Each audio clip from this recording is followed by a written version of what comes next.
Can I remind members, visitors and those in the public gallery to please ensure their mobile phones are switched off or in flight mode for the duration of this meeting, as they interfere with the broadcasting equipment even when on silent mode. This is the public session of pre-legislative scrutiny of the Companies Corporate Enforcement Authority Bill 2018. I would like to welcome the following officials from the Office of the Director of Corporate Enforcement. Mr Ian Drennan, Director, Mr David Hegarty, Enforcement Portfolio Manager, Mr David McGill, Digital Forensic Specialist, Mr Brian O'Keefe, Detective Inspector, Mr Conor O'Mahony, Head of Insolvency and Corporate Services, Ms Sharon Sterrett, Enforcement Portfolio Manager. In accordance with procedure, I am required to read out the following. By virtue of Section 17(2)(l) of the Defamation Act 2009, witnesses are protected by absolute privilege in respect of their evidence to this committee. If you are directed by the committee to cease giving evidence in relation to a particular matter and you continue to so do, you are entitled thereafter only to a qualified privilege in respect of your evidence. You are directed that only evidence connected with the subject matter of these proceedings is to be given, and you are asked to respect the parliamentary practice to the effect that, where possible, you should not criticise nor make charges against any person or persons or entity by name or in such a way as to make him, her or it identifiable. Members are reminded of the long-standing parliamentary practice to the effect that members should not comment on, criticise or make charges against a person outside the Houses or an official either by name or in such a way as to make him or her identifiable. I would remind our guests that the presentation should be no more than 10 minutes duration. Members have been circulated with the presentations submitted by today's attendees. I now ask Mr Drennan to make the presentation to the committee. Thank you. Good evening, Chairman, members of the committee. Thank you for the invitation to appear before you today. This meeting has been preceded by correspondence spanning more than a year and a half, and as such, I'm sure that all concerned have now reached this point. Pleased that we've reached this point, rather. As I'm time-bound in delivering my opening statement, I'll get to the point. The question was posed at the committee's meeting of 5 February last as to whether the ODCE is fit for purpose. In a similar, albeit more colourful vein, it was asserted that the ODCE is an appallingly failed entity. It is, of course, entirely legitimate for legislators to question whether the ODCE is fit for purpose, given the provenance of the general scheme of the bill currently before you. However, it is respectfully submitted that any such assessment should be conducted by reference to the facts, and I return to the facts later herein.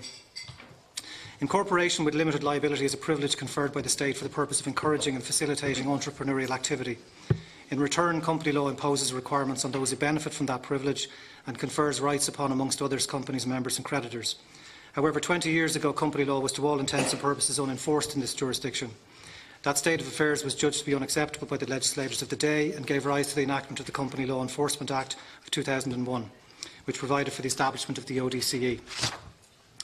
The CLEA, which was subsequently subsumed into the Companies Act 2014, conferred the ODCE with 3 core functions, namely to promote compliance with company law, to exercise a supervisory remit vis-à-vis insolvent companies, and to investigate suspected breaches of company law and take appropriate enforcement action. Over the past decade, the ODCE has, through a combination of High Court applications, detailed assessment of liquidator statutory reports, and more recently, by way of offering statutory undertakings, overseen a restriction of 1,648 company directors of insolvent companies and the disqualification of a further 228 company directors. Whilst both restriction and disqualification have a punitive dimension, their principal purpose is to protect members of the public. Consequently, both have serious implications for the almost 1,900 individuals concerned, and contravention of either can expose one to both unlimited personal liability and criminal sanction. For similar reasons of creditor protection, company law imposes limits on the extent to which company directors and persons connected with them can extract funds from company by way of borrowings, thereby reducing the funds available to meet creditor obligations. Over the past decade, ODC intervention has resulted in unlawful directors' loans to the value of €500 million being rectified. Multiple other instances of non-compliance have similarly been addressed through cost-effective approaches, including the issuing of warnings and statutory directions. This latter category of action includes, for example, assisting homeowners to vindicate their rights as members of property management companies, an extraordinarily important issue for those concerned. At the other end of the civil enforcement spectrum, following a major investigation over the course of a year and a half, the ODC filed papers with the High Court in March 2018, signalling its intention to apply for the appointment of inspector to the publicly quoted Independent News and Media plc. In response, the company initiated judicial review proceedings seeking to quash the ODC's decision to seek the appointment of inspectors, and in so doing arguing that the ODC had been under an obligation to consult with the company in advance. In June 2018, the High Court rejected the company's arguments and dismissed the judicial review. Following the hearing of the subsequent application for the appointment of inspectors, which was vigorously opposed, the High Court delivered judgment in September 2018. In delivering his judgment, the President of the High Court, Mr Justice Kelly, concluded, "As I said in the DCC case on the topic of proportionality, the appointment of inspectors is a serious matter, and as such a sledgehammer should not be used to crack a nut. What has been disclosed in the evidence before me is no nut. The appointment of inspectors to ascertain the truth of what has allegedly gone on in the company is well justified and not disproportionate. None of the issues raised by the company warrant the court exercising its discretion against making the order sought. It may be that there will be a complete explanation for all of the Director's concerns, but if there is not, then what is alleged is very serious indeed. The evidence merits the appointment of inspectors, and that is the order I make." In the realm of criminal law, over the past decade, the ODC has both initiated prosecutions in the District Court and referred matters to the Director of Public Prosecution, on foot of which numerous charges have been directed on indictment. Over that period, convictions have been recorded on 97 counts in the District Court, with multiple other charges being taken into consideration, and convictions on indictment have been recorded on 46 counts in the Circuit Court. Of course, by far the highest profile prosecutions with the ODC are those that are related to the former Anglo-Irish Bank Corporation plc. Before I address the matter of DPP versus Fitzpatrick, it is important to place on record that the ODC's Anglo-related investigation, which actually comprised of 5 separate investigations, resulted in 4 trials, all of which resulted in persons being convicted on indictment of criminal offences. In the narrative that has followed DPP versus Fitzpatrick, sight is sometimes lost of that fact. It is also important to note that it has never been suggested in any court that any of these investigations were in any way deficient or below the requisite standard. Specifically, the aforementioned trials resulted in Mr William McAteer and Mr Patrick Whelan, both former directors of Anglo, each being convicted on 10 counts of provision of unlawful financial assistance contrary to Section 60 of the Companies Act 1963 as amended. Mr William McAteer being convicted on 1 count of fraudulent trading contrary to Section 297 of the Companies Act 1963. Mr Patrick Whelan being convicted on 1 count of failure to maintain a licensed bank register of lending to directors contrary to Section 44 of the Companies Act 1990. And Mr David Drum, also a former director of Anglo, being convicted on 10 counts of the provision of unlawful financial assistance contrary to Section 60 of the Companies Act 1963 as amended. In addition to all of the foregoing, since its establishment, the ODC has published a substantial number of guidance documents for the benefit of those engaging with companies in a range of capacities. Those documents are widely regarded by stakeholders, both professional and lay, as being of an excellent standard and an invaluable reference tool. I turn now to the matter of DPP versus Fitzpatrick. In circumstances where the report that I submitted to the then Taoiseach and Minister for Enterprise, Trade and Innovation, Business Enterprise and Innovation in June 2017 cannot be published, in response to the committee's stated desire to discuss the matter of DPP versus Fitzpatrick, by letter dated 22 December 2017, I indicated my intention to provide the committee with a detailed submission on the matter in order that the committee could discharge its functions of holding the ODC to account and scrutinising proposed legislation on an informed basis. As is plainly evident from my correspondence with the committee, of necessity there is considerable overlap between my proposed submission and the report submitted to the then Taoiseach and Minister. However, on 2 separate occasions thereafter, the committee has stated to the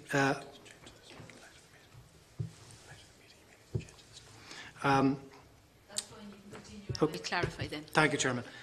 Whereas one fully respects the committee's decision not to accept a submission, the net effect of that position is that unfortunately the committee is not in a position is not in possession of the necessary information to enable it to reach evidence and fact-based conclusions.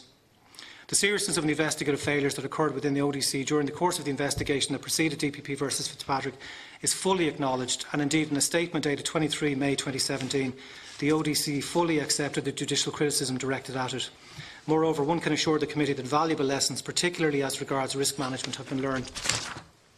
However, in assessing whether serious failures that manifested in one investigation, which was a subset of a broader suite of investigations, which in turn were a subset of the ODC's broader enforcement work, can validly be extrapolated to draw conclusions as to the ODC's overall fitness for purpose almost 10 years later, or as to whether it is an appallingly failed entry, the following considerations are of relevance. The scale of the 5 investigations into Anglo, when taken in aggregate, was unprecedented, not merely in terms of the ODC's history up to that point, but arguably in the history of the state.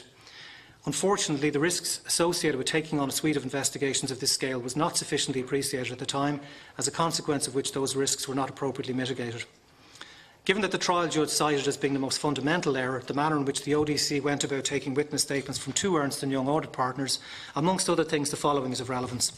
The statements in question were obtained during the period April 2010 to June 2012, i.e. almost 10 years ago, and during the period July 2010 to January 2012, approximately 60 statements were taken from other witnesses during the course of the investigation. None of those statements attracted any criticism from either the defence or the court. As is evidenced by the transcripts of the trial and other relevant documentation, much of which is included in the proposed submission and virtually all of which was ventilated in open court, the factors that contributed to the trial judge ultimately directing the jury to acquit the accused extend well beyond failures that occurred within the ODCE.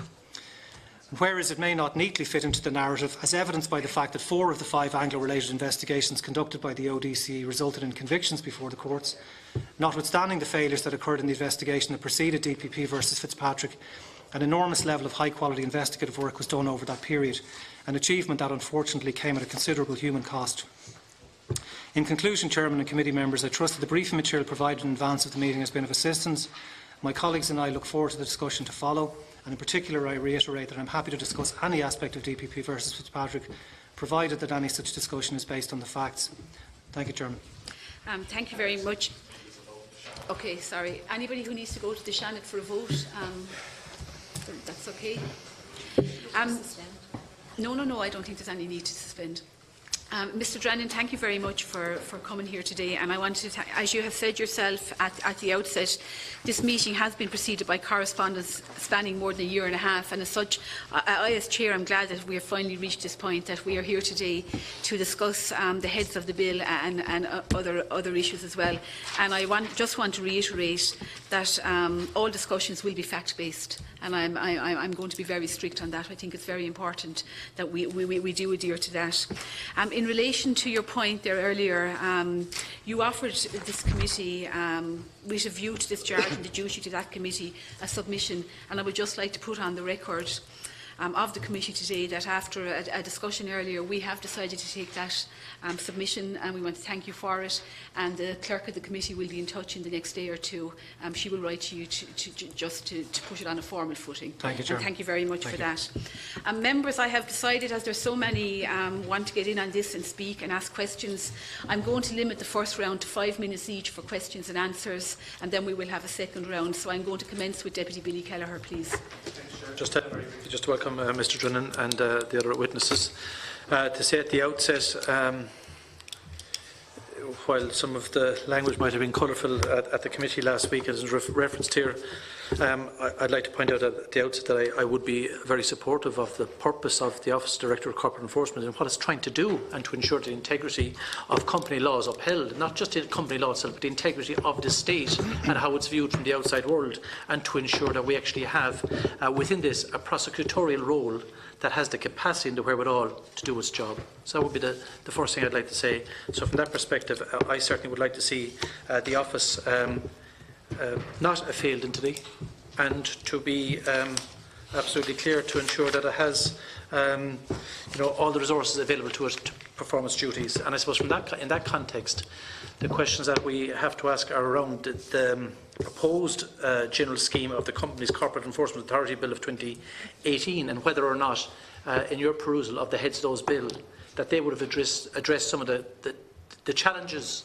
that the Office Director of Corporate Enforcement has faced up till now.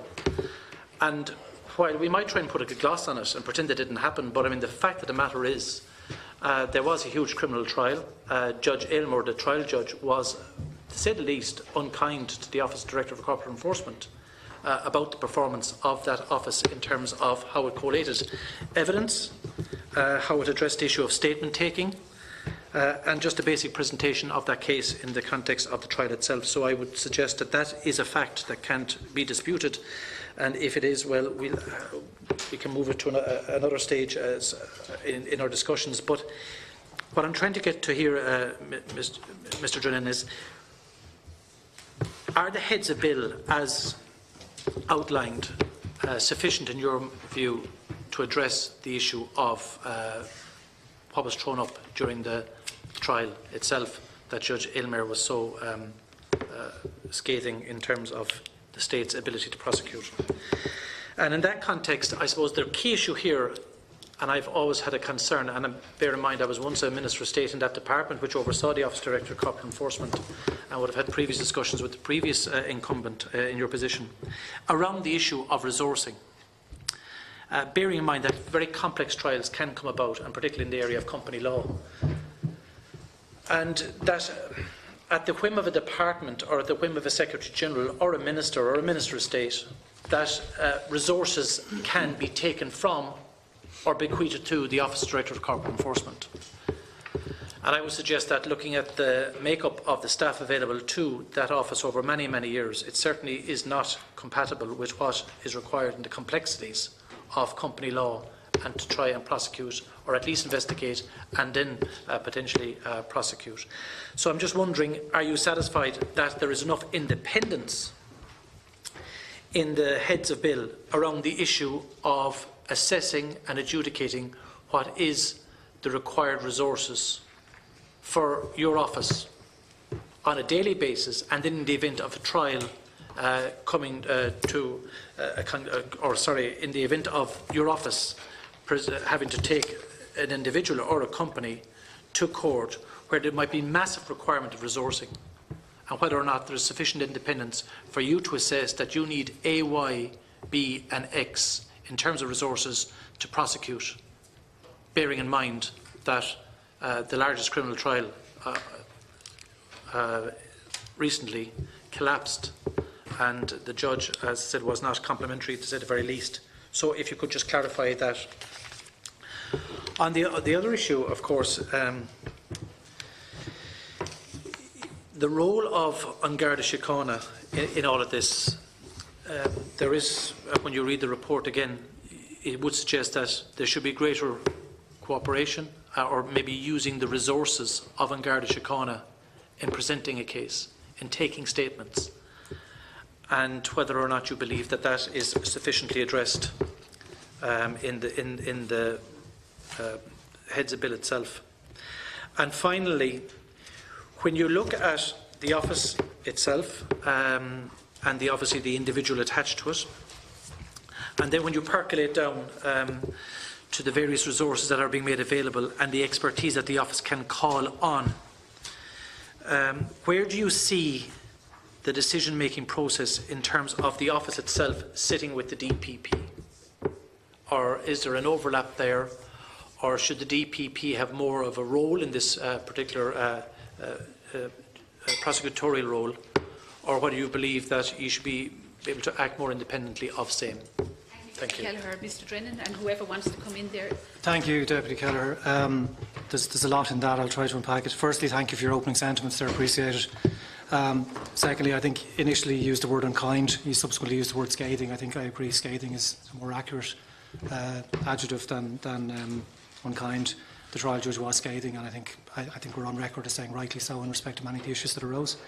In terms of the resources that you referenced, there's a couple of issues within that. Firstly, expertise. Certainly, I think when I took up the position, I was certainly of the view, and I went on record fairly early after being appointed, that the office required to be further professionalised, and that resulted with the support of various ministers and governments and so on, a fairly significant recruitment programme that has taken place thereafter. Indeed, many of the people you see sitting before you are people who are a product of that. So we have both of the enforcement managers sitting beside me, relatively new. One is a barrister, the other is a forensic accountant. We've got a digital forensic specialist. So there's a whole range of new skills that have been brought to the organisation and have very substantially enhanced our capability across a range of activities.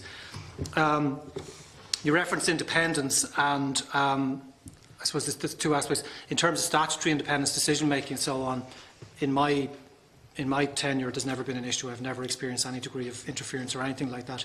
The issue around independence in terms of being able to do your job on a day-to-day basis, if you like, which is tied in with resources, and the bill, and I think you raise an important point, I think, which is that one of the key measures within this bill, as you know, is the proposal to transition the ODC from an office of the department. I know you're fully conversant with that, having been there, to an agency. And I suppose I should say, preface my remarks by saying, I was formerly a CEO of an agency, IASA, which also comes within your remit. So I have a significant, I did that for 8 years, so I have a pretty significant level of understanding of how an agency operates, how an office operates, and the differences. And the reality in terms of your ability to manage your own resources, to fill vacancies when they arise, to do really important things like, for example, to succession plan, are considerably enhanced when you're in an agency environment vis-à-vis an office, because the reality is, whereas we have a number of individuals who are hired directly through open competition in the newspapers and so on, another cohort of staff are officers of the department that are effectively assigned to the ODC. And it's in that area that's more problematic, because you'll appreciate, and you know yourself, Deputy, from the internal workings of departments, when a vacancy within that cohort arises, you really just join the queue. And I think the officials from the department last week, whenever it was, effectively touched on that, and then you become part of the broader staffing priorities of a department, which are entirely legitimate from a department's perspective, but don't necessarily align with our interests. Whereas when you're an agency, you have a vacancy coming up, you can just get on with filling the vacancy through open competition to ensure that you're hiring people with the requisite skill sets. On Garda Síochána then, I think, was the next issue. I suppose the first thing I should say is, in my experience in the 6 odd years I've been in the organisation, we have an excellent working relationship with the Garda Síochána. We have, as you know, a cohort of members of the Garda Síochána seconded to the office for, traditionally, I suppose, they're seconded from what used to be the Fraud Bureau, is now the Garda National Economic Crime Bureau. And Detective Inspector O'Keefe is here with us. He heads up our Garda unit. In addition to having those individuals in-house, we also have an excellent working relationship both with the Fraud Bureau and more broadly with Garda management. We participate on an ongoing basis in the sort of training that I referenced in some of the documents, like interview training, search training. We've only done some of that relatively recently. We've participated in education programmes that they've run and so on. And indeed, as Detective Inspector O'Keefe may or may not want to add to, but for example, as necessary, if, for example, we're engaging in a search operation or something like that, or arrest detentions and so on, like he's in a position to call in, say, a dedicated search team from Garda Síochána to assist us. So, do you want to elaborate on that, Brian? Okay, Director. Yeah, I suppose that we have done already this year in an operation, called on assistance from the Garda National Economic Crime Bureau for resources, and also resources around the country when we were effecting an arrest in relation to ODC investigation. So we have myself recently seconded there late last year. We have 2 detective sergeants and 4 detective Gardaí who are attached and seconded full time to the Office of Director of Corporate Enforcement. But I work very closely with Superintendent, Chief Superintendent in the GNACB. So if required, I assume that I will have access to extra resources if I can make the business case for it. And obviously, when we are effecting arrests and detentions and so on, there's ongoing liaison with whatever station, because obviously when you arrest someone, you have to bring them to a station. So that's all done in advance, obviously. The last point you raised, Deputy, I think, was the ODC versus the DPP, and I think it's important to make the distinction. We are no more than Garda Síochána. We're an investigative body. The DPP is entirely independent and decides whether or not charges should be directed. They are entirely independent, and whilst we have a very good working relationship with the DPP's office, it's nevertheless the case that we each respect each other's independence. So I think your question was, in effect, should they be taking a greater role? And I think, if I understood the question correctly, I think that would probably be inconsistent with our role and indeed with theirs, because it has to be very clear blue water. We do the investigation, submit the file to them, whereupon they decide based on the evidence before them as to whether or not there is a sufficient case to direct charges against an individual. Okay, so just to be clear, like, statements are taken, everything. You collate the evidence and you present it to the DPP. Yeah, I mean, the evidence, as in the criminal code, is the same in the criminal. Oh, it's no different. I mean, it's no different, because by definition, if we're sending a file to the DPP, it's a criminal investigation file. Yes, yes. What's slightly different, I suppose, is given the nature of that sort of broad white collar category. I mean, a huge volume of the material, and we'll probably come to it later, no doubt, that we would ordinarily take in or obtain through whatever course in an investigation of that nature is documentary based, either hard copies, electronic, whatever the case may be. We can obtain that by production orders, which is a statutory order we serve on an individual. There can be a search executed, whatever the case may be. That would be supplemented by witness statements, that would be supplemented by various other information and evidence that has been accumulated. It's all brought together in the same way as any other investigative file. You pull together what you have, We would generally then have recommendations on the front based on the evidence that we've identified before us. We make the following recommendations to the DPP. Thereafter, it's entirely a matter for them, and in the normal course, particularly in the larger investigations, they would engage counsel to do advices on proofs and so on. They would identify whether particular issues with meeting ingredients of particular offences, if they need to come back to us for further statements or whatever the case may be, and then ultimately they will make the decision as to whether or not it's appropriate to direct charges of indictment. But the DPP, and I just finally then, when you present your evidence to the DPP, would you at times have further discussions with the DPP in terms of the soundness of the collating of that statement or that data or that information, or is it just presented and then they make an adjudication, or is there ability to go back to you again? Oh no, there would be generally, certainly on more complex investigations, which is in effect mostly what we do, there would be an ongoing dialogue. Okay, so now, that ongoing dialogue obviously respects the independence of both parties, but as I say, generally speaking, they'll take in the file. If it's in any way complicated, they will generally speaking engage counsel to give advices on proofs. Issues will undoubtedly arise out of that.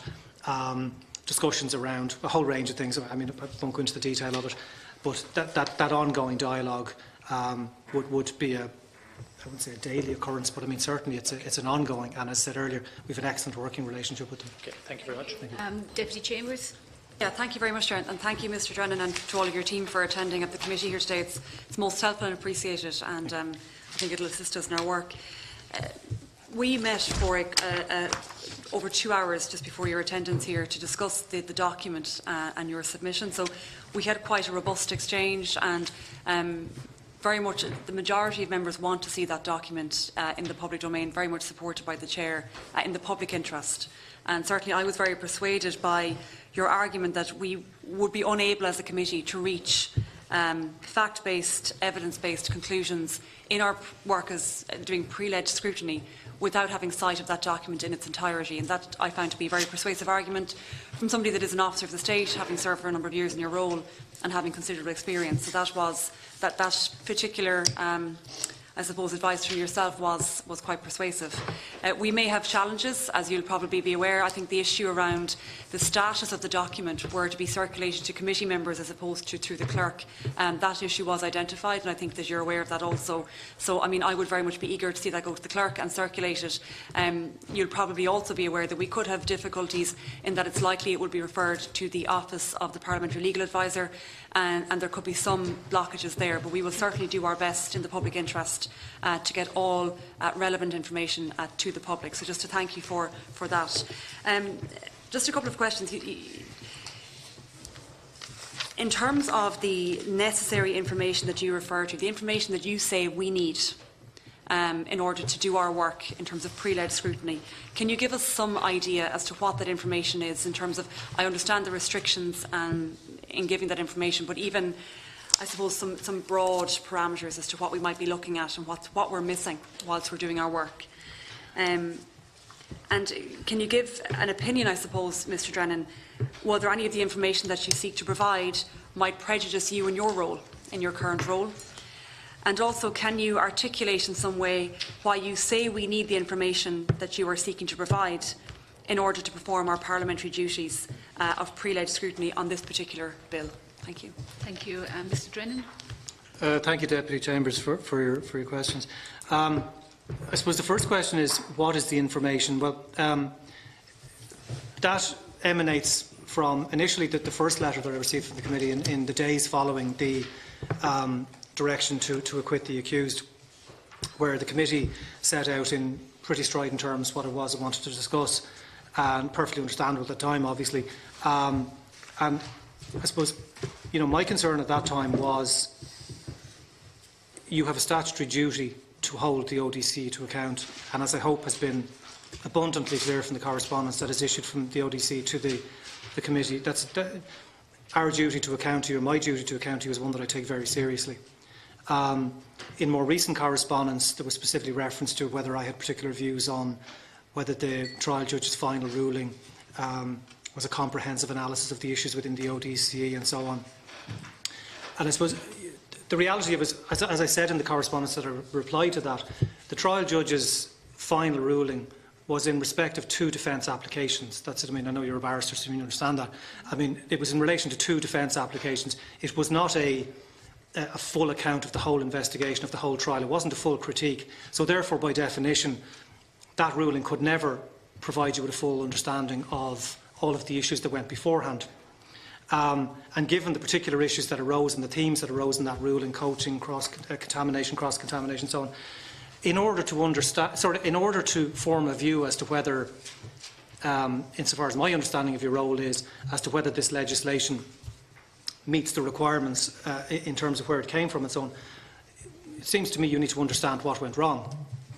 And if you want to understand what went wrong, one trial judge ruling that deals with very specific issues or any amount of newspaper coverage or whatever is not going to give you the level of understanding that you need. And the level of understanding that you need can only really be brought about, or you can really only gain it by reference to the underlying documents, which in the document we've sought to. Clearly, it's not a comprehensive account, and nor is it an investigation. As I mean, I think I've made that clear before. But rather to pull together the more salient documents and other pieces of information and correspondences and communications and so on, so that you can look at it in the round and say, okay, hopefully, okay, I understand what happened, what went wrong, what it was that ultimately led the trial judge to rule in a particular way, what it was the basis that the Defence Counsel mounted certain arguments and so on. So that specifically, I guess, relates to the coaching, contamination, cross-contamination, investigative bias and failure to investigate issues, because they are all really tied up in the 2 EY witnesses, if you like.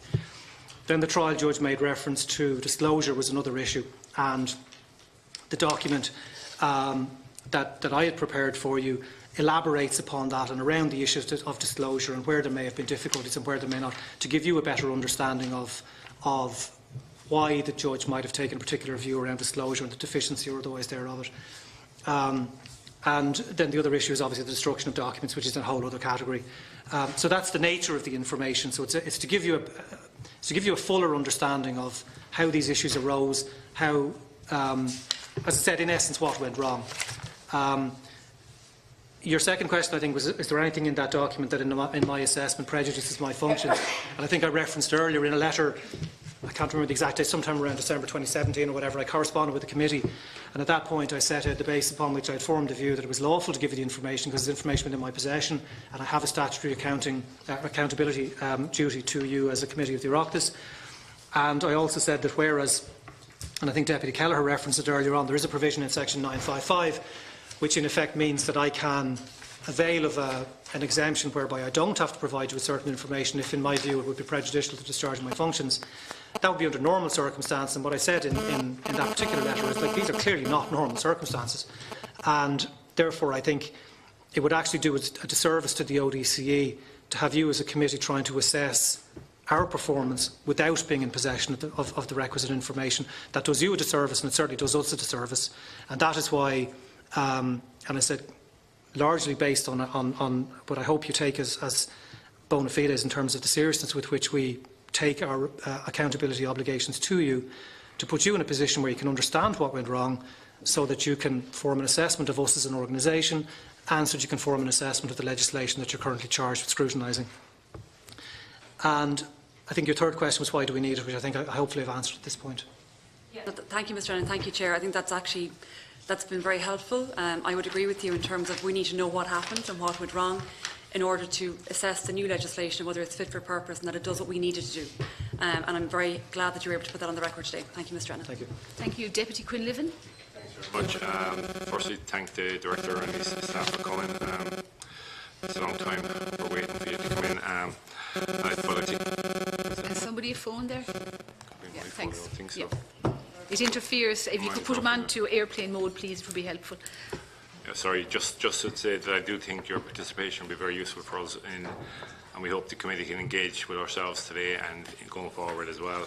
So I just have a number of questions, and I understand you're going to cut our time and we can come back in and yes, absolutely. other times or whatever. So basically, I'll start off with a question. Minister Humphreys was appointed for Minister for Business, Enterprise and Innovation on the 30th of November 2017.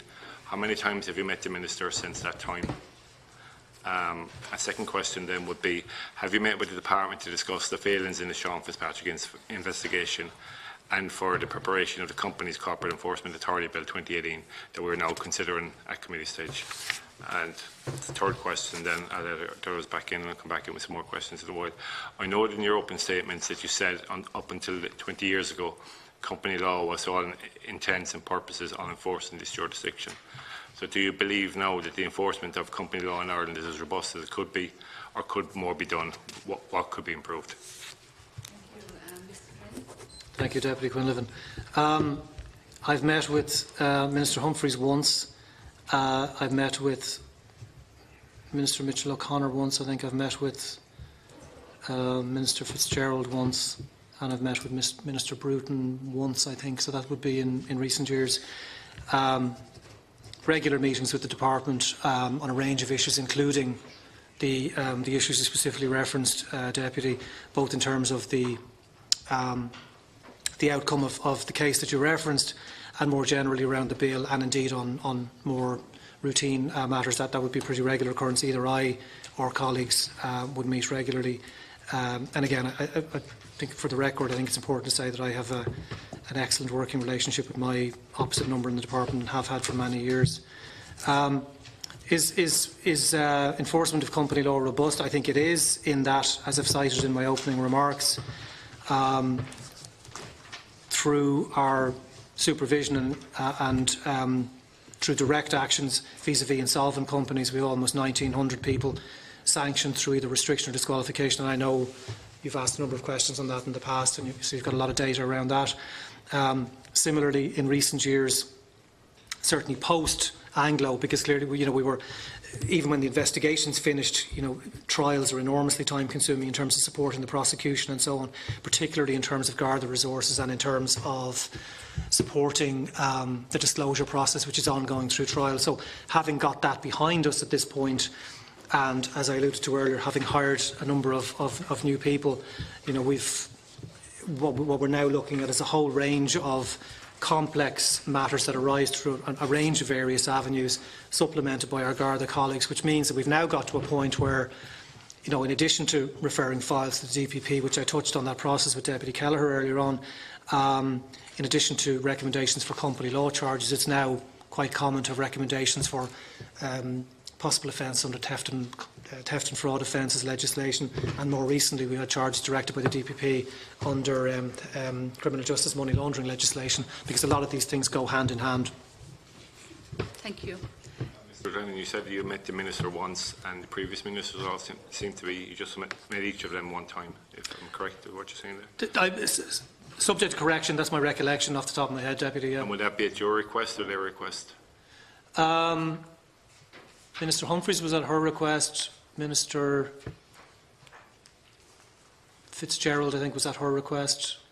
Minister Bruton was in the direct aftermath of the first trial, so that was at my request. Because I wanted Before our time as well. Beg your pardon? Before our time here as well. Yes. Mr. Bruton. Deputy, Mr. Drennan, if I could ask you a question myself. After the collapse of the Fitzpatrick trial, a joint look-back was undertaken by the DPP and the ODCE to discuss and learn from issues during the investigation and prosecution. So if I could ask you, in relation to that look-back, lessons you would have learned from that look-back, did that feed into the heads of the bill now that we are scrutinising? And the other thing I want to ask you is, you mentioned in your statement the risks associated with taking on a suite of investigations of this scale were not sufficiently appreciated at the time. We're now in 2019, and I know that you have spoken about you have extra staff and you have access to staff through the Garda. Do you believe that if you had to face a trial of that size now, and I do appreciate you came in 2012, that if you had to face a trial of that size now, do you believe you would be fully equipped to do so with your current offering of staff and the availability you have through the Garda Síochána?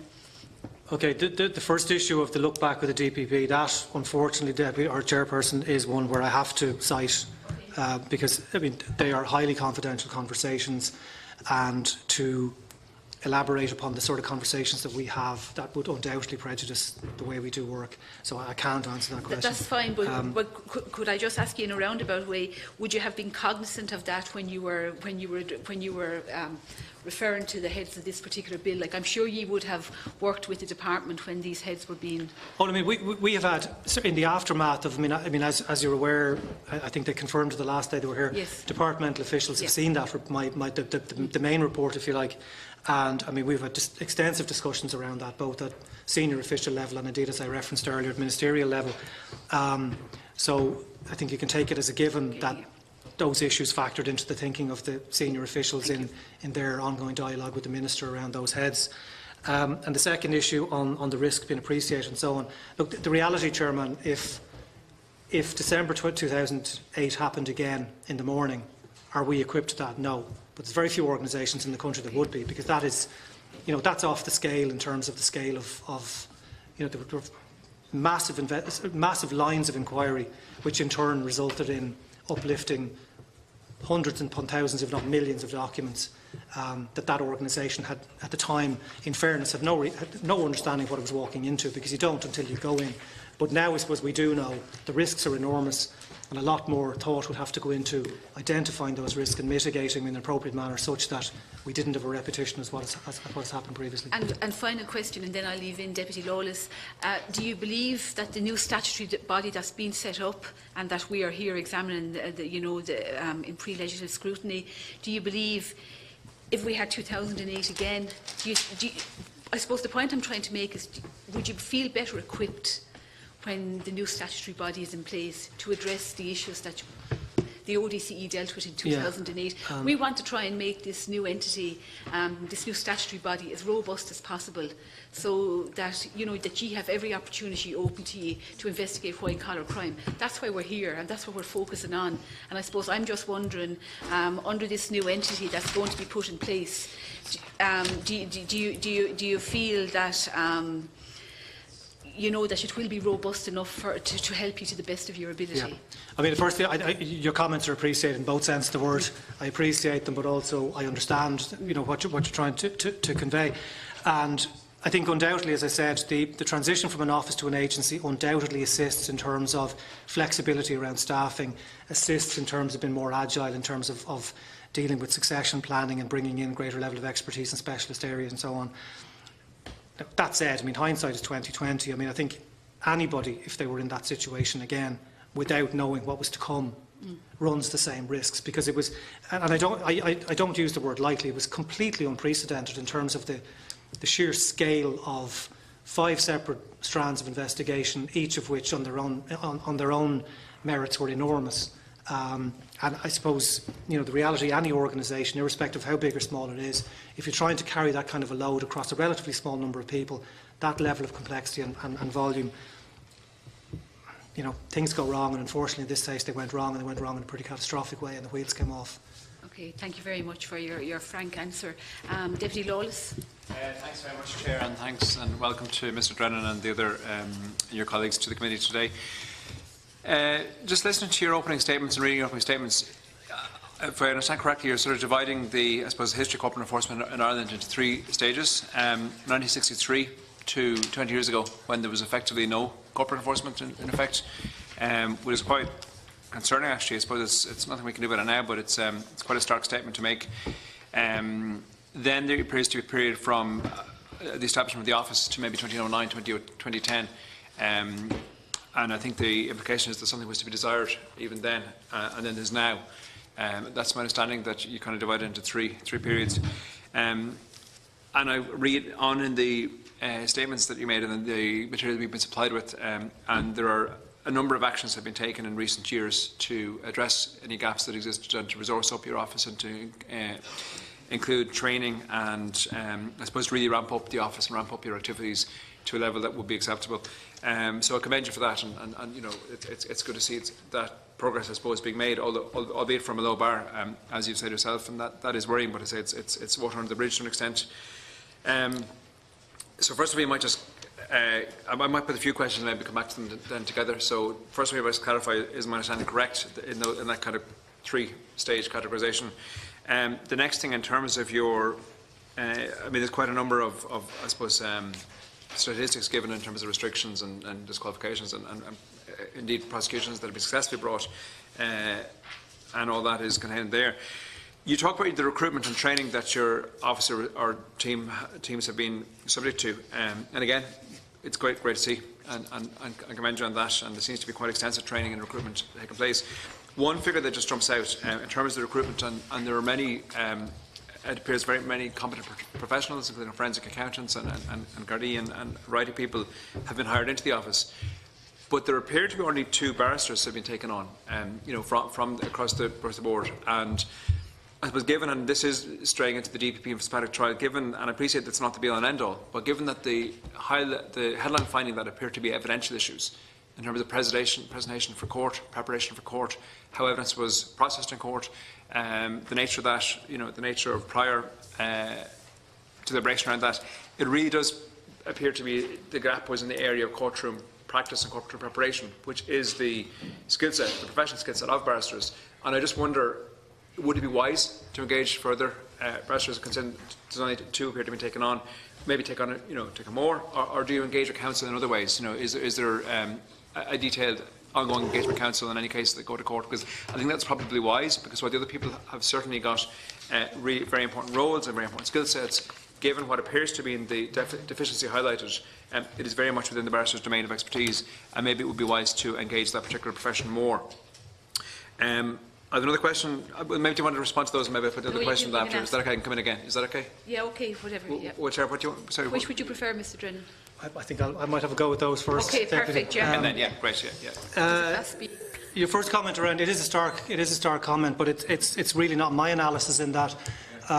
Former AG and Minister for Justice and current Senator Michael McDowell produced a report at the time at the request of the then Taoiseach Mary Harney when she was the Minister in that department, and it was he that recommended to government at the time the establishment of the ODC, and that was on, and I'm paraphrasing, but I think the quote along the soundbite at the time was that the footsteps of the enforcer's footsteps were never heard, if you like.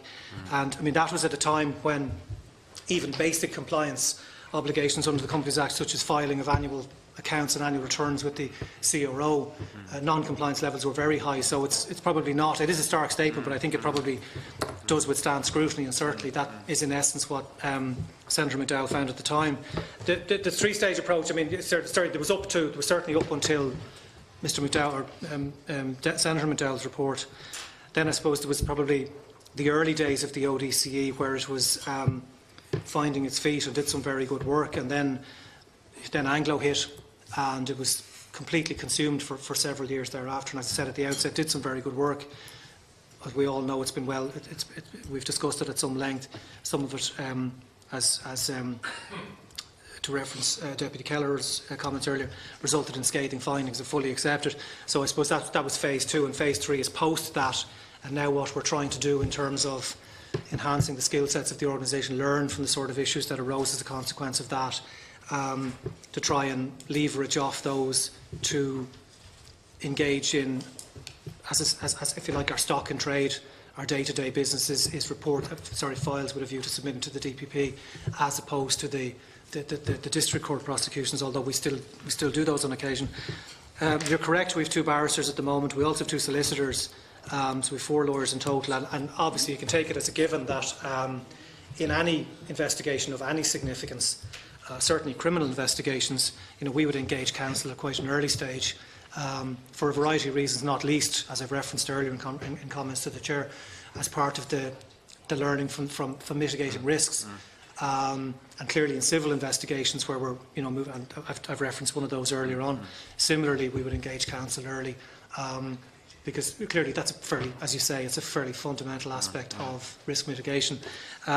You did reference specific issues, which I think, in light of our earlier conversation, and I think it's probably, if you don't mind, I won't get into that pending your receipt of the document. Yep. Thank you very much. Did you want to? Yeah, please, Chair, because I actually have to leave, so I will come in another time. I'll come in now and then I'll be done. So thank you, and I suppose that leads me on. And in terms of the issues that we won't get into today, and I won't get into them now either, but we did have a discussion, and it's been referenced already, about your submission, when and how we get it, etc. But just one thing that's pertinent to that, I think, and it's also pertinent to the in-camera discussion we had before this session. I think it's mentioned in the opening statement and some of the other materials supplied that much of the contents of that report are actually were, I suppose, opened as exhibits or affidavits in various trials, and the transcripts are available. So, am I right in saying that the transcripts of the trials, the relevant trial, is in the public domain, and that much of the evidence is there in the public domain as well? Is that actually? Am I right in saying that? Transcripts are property of the court. Okay. So, they would not, to my understanding, be widely available. Obviously, we're in possession of them, and we went through certain processes before I went about including excerpts of them. You appreciate that the retrial was 100 and odd days, so you know yourself that transcript is enormous. So it's excerpts, it's the more salient aspects of transcripts around particular issues that are in the report. And as I said, yes, it is the case that a number of those documents were opened in court, and therefore, but I think in the conversation we had earlier, I don't know if you want me to go back into it, but as I said in previous correspondence, I didn't conduct an investigation, I didn't conduct an inquiry, rather it was a compilation of key documents. There were multiple individuals named in those documents, most of whom did not give evidence, none of whom have had a right of reply, and that gives rise to the sensitivities that we've referenced earlier. Yeah, I understand that. Deputy Neville. Thank you. Thank you, Chair, and thank you for the witnesses for coming in. Just to say that I welcome the establishment of the ODC as an independent agency to enhance its independence, by providing it with more autonomy, particularly the ability to recruit required specialist skills, build on the existing expertise, experience, and strengthen its capability to investigate increasingly complex breaches of company law, and build on the organisational and procedural reforms that have been implemented. So just a couple of quick questions. I'm not going to repeat what was said before.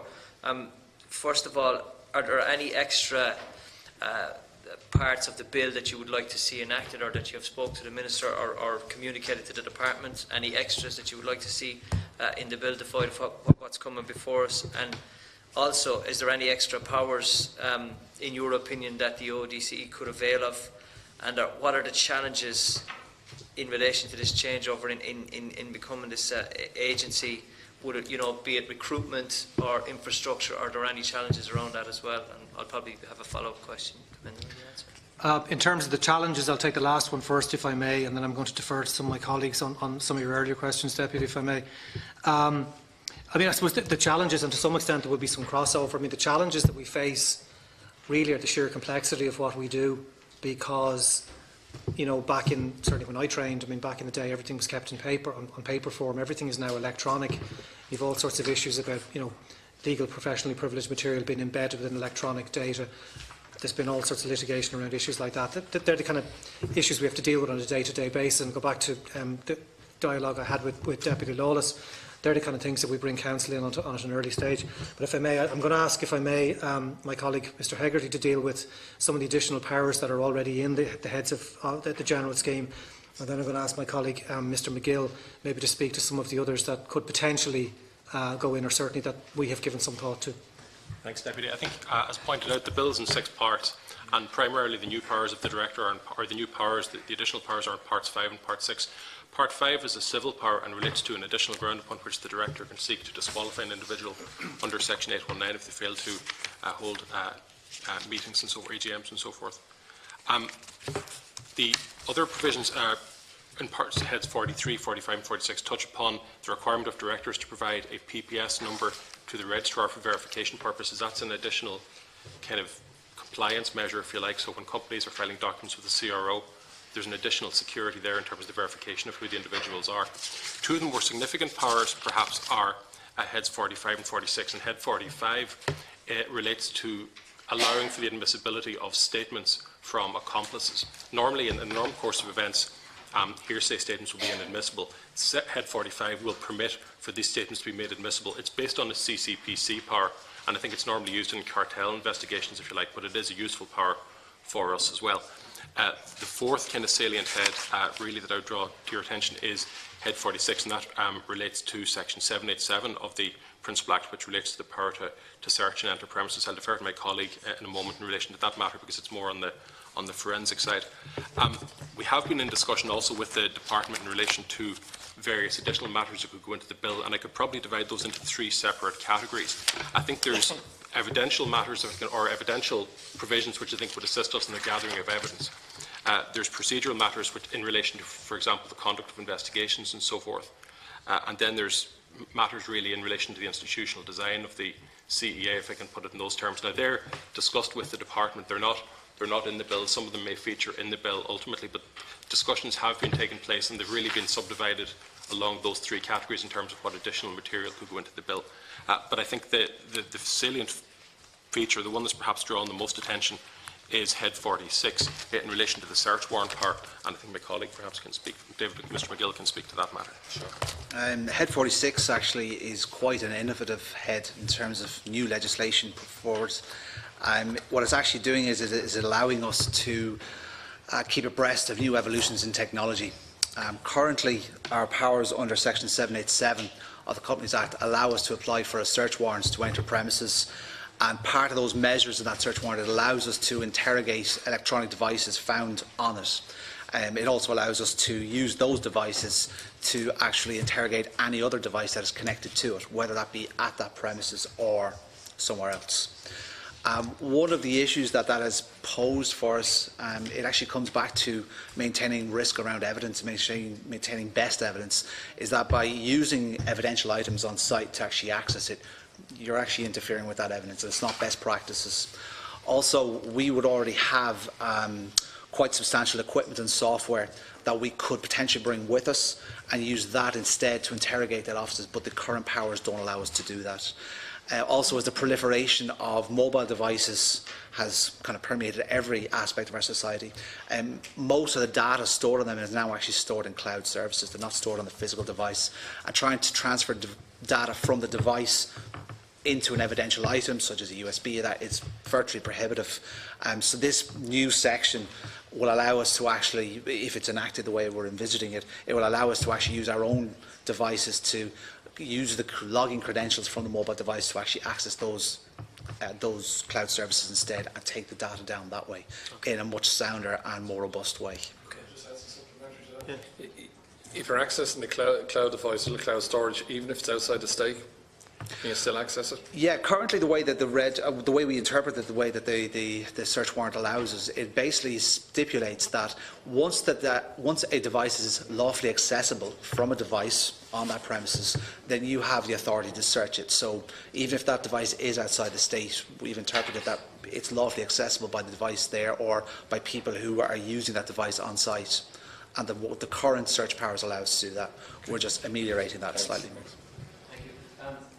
Do you, at the moment, have you any positions outstanding in relation to recruitment? Is there any challenges around recruitment in positions? We've one vacancy at the moment, Deputy, and I think I touched on that in the material. Yeah. I mean, as you'll see, and I've referenced earlier, we have engaged in a very significant recruitment programme over recent years, and I've taken the view it's a senior position, and I've taken the view that it's more important to let some of the more senior people who have been recruited of late to bed in first, find their feet, and to allow that process to bed in before we fill that position, not least because it's an evolving and fast-moving, it's an evolving organisation. We work in a fast-moving environment, so exactly how you go about designing that job description will depend to some extent on how things pan out. I just think it's more sensible, rather than filling the position now and perhaps getting it wrong in terms of the specification for it, the qualifications necessary and so on. Sometimes, less haste is better. Following on from that then, I saw, and it's just listed there, the underspend of 2017 to 2018. Can you just explain that or elaborate on that? How is that used? Is that put back into the organisation? What are the implications of that? Absolutely. I'm going to ask my colleague, Mr O'Mahony, to speak to that. As I said earlier, he's as well as Head of Insolvency, he's our Head of Corporate Services. So I think he'll be happy to speak to that. Yeah, just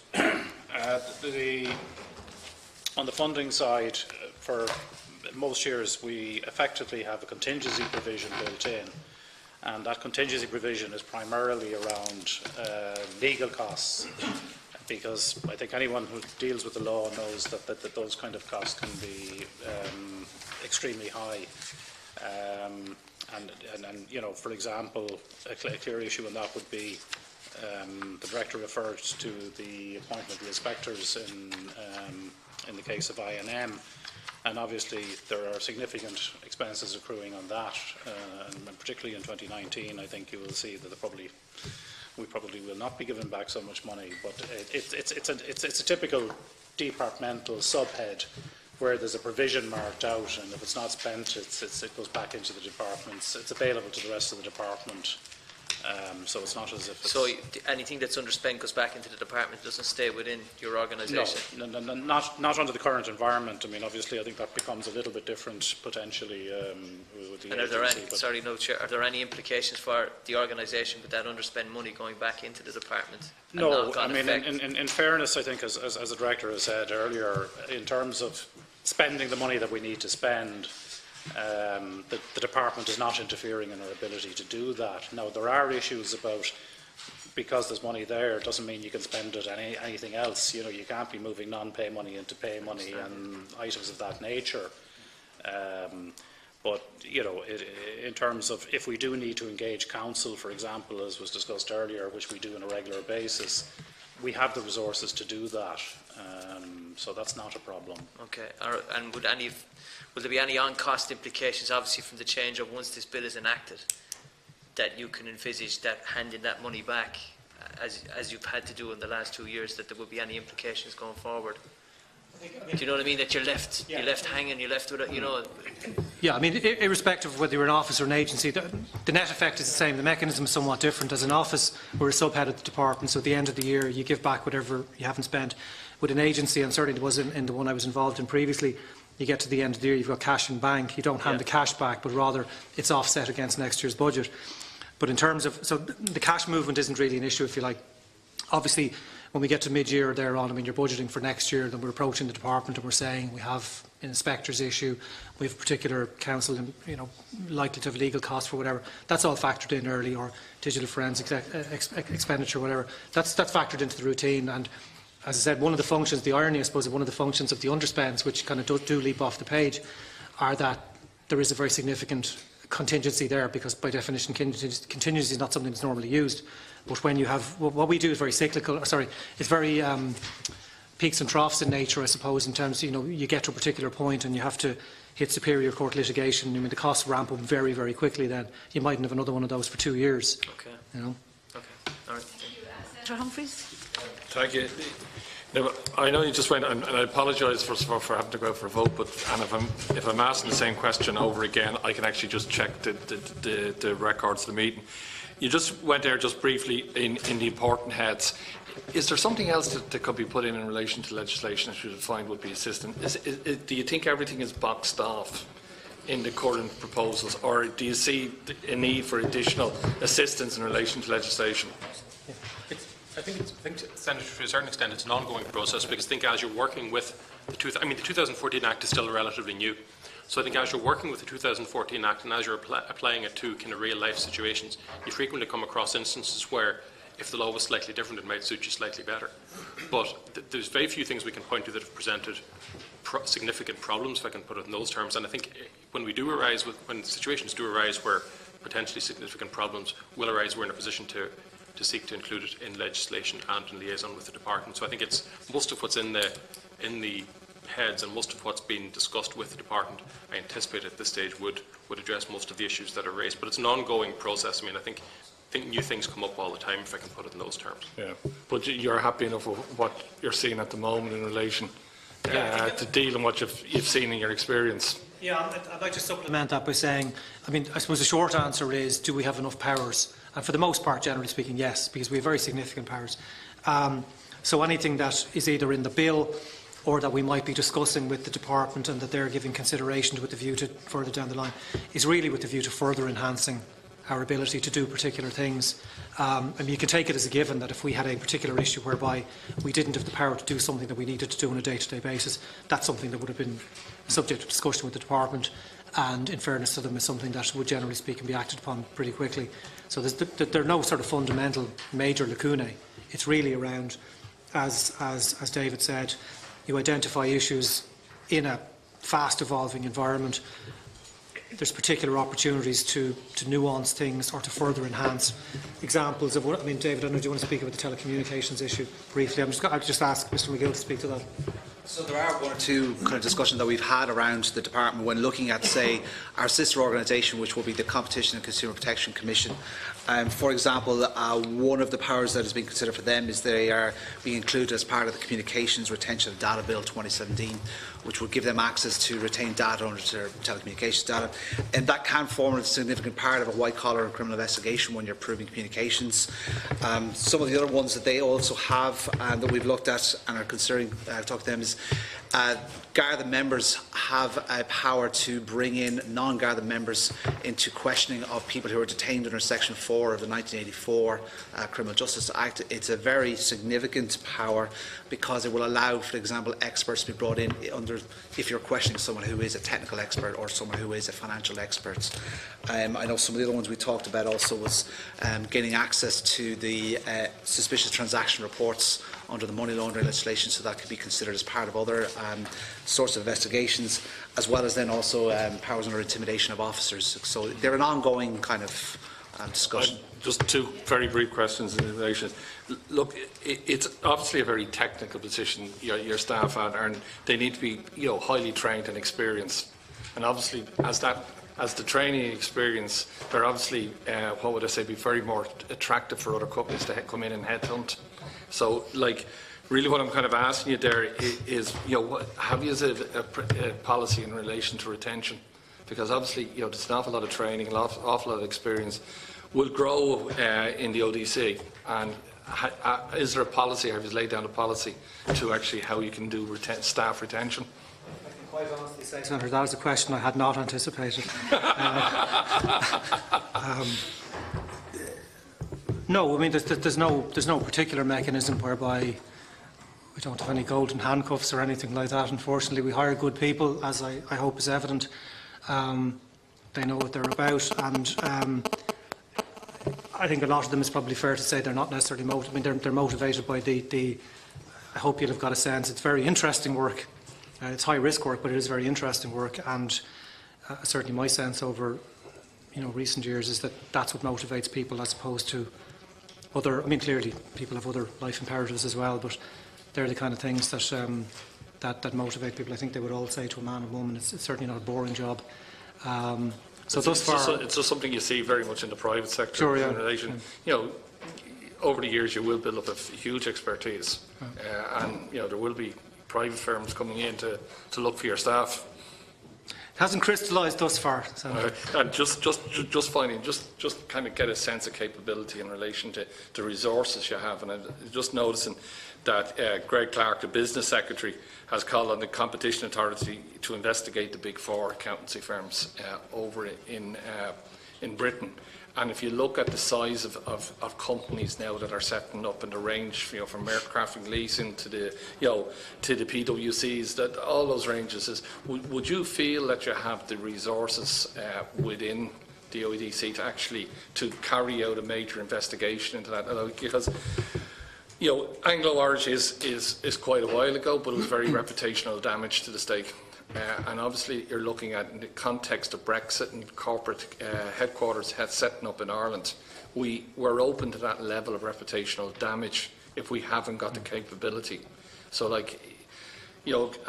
know it's a judgment call in relation to you, Mr. Drennan, but have we a strong enough ODC to actually carry out a major investigation into what is enormous companies with very powerful backing? In relation to that last question, I'm going to take you up on your offer to read the record, because I did answer that question earlier to the Chair. In terms of Big Four audit firms, in my previous job I did regulate the accountancy profession. Thankfully I don't do that anymore, and most of them aren't companies and therefore they don't come within our remit.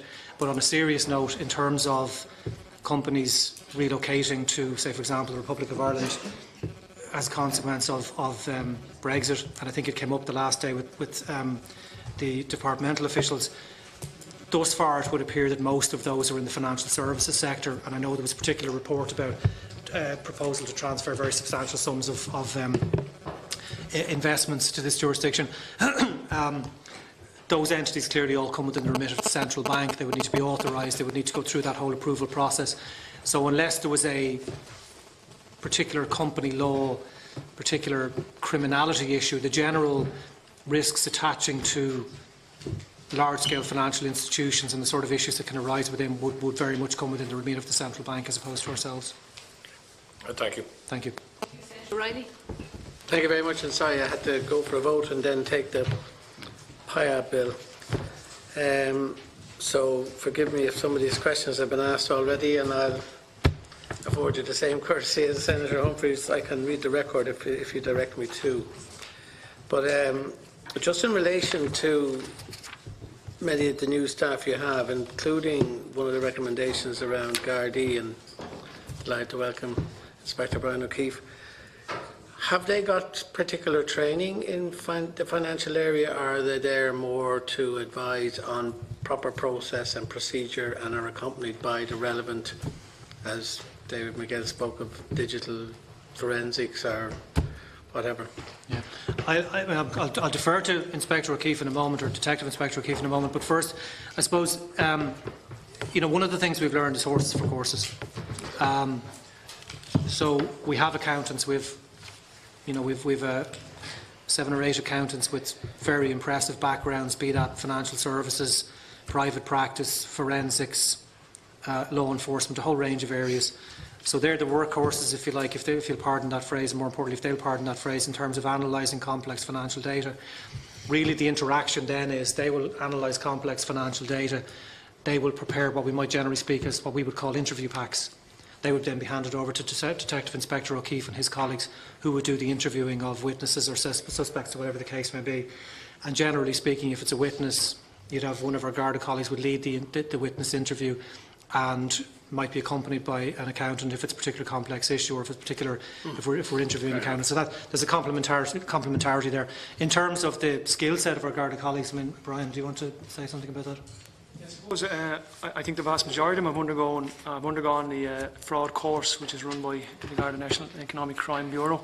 I think one of our members is actually a trained accountant, one of the members of Garda Síochána. I'm a trained senior investigating officer. So we have certainly a broad range of skills, but as the Director has alluded to, I suppose from the complex nature of some of the investigations, we can call on the extensive skill set available to us with regards to the forensic accountants and also our digital forensic capability. So that's, I suppose, where we can confer with them to build our knowledge. Okay, thank you. Do you mind, will I just bank the questions? So just about a few quick ones. So, sorry, the other question I wanted to ask, I don't know if others maybe have alluded to this, but what do you feel yourself would have been the major thing that you could have done differently in that trial? Not acknowledging the fact that, you've outlined how successful you've been in so many other prosecutions.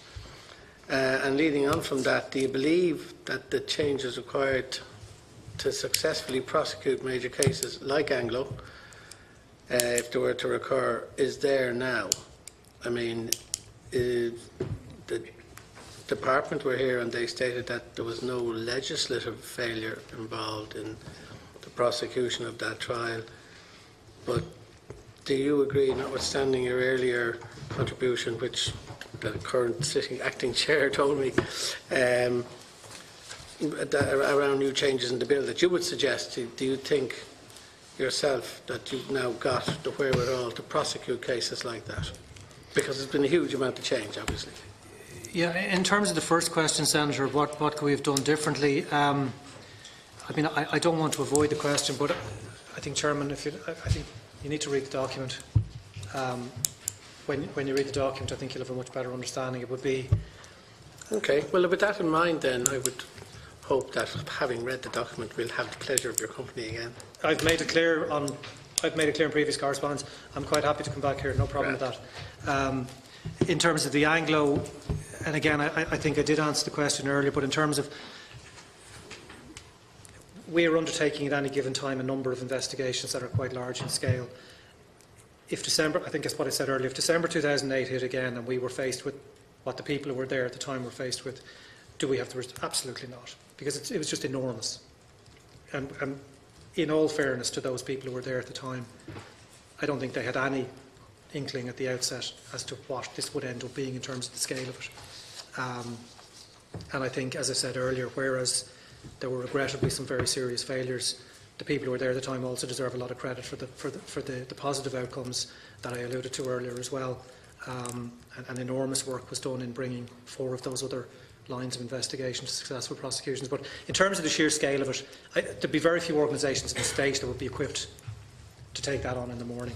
But I think, as I said earlier, what we have learned is this time you have a greater appreciation of the risks involved and how you have to go about mitigating those risks, be it trying to narrow the number of investigations you take on, to narrow the scope of them, supplement what you have internally by way of external expertise, all sorts of range of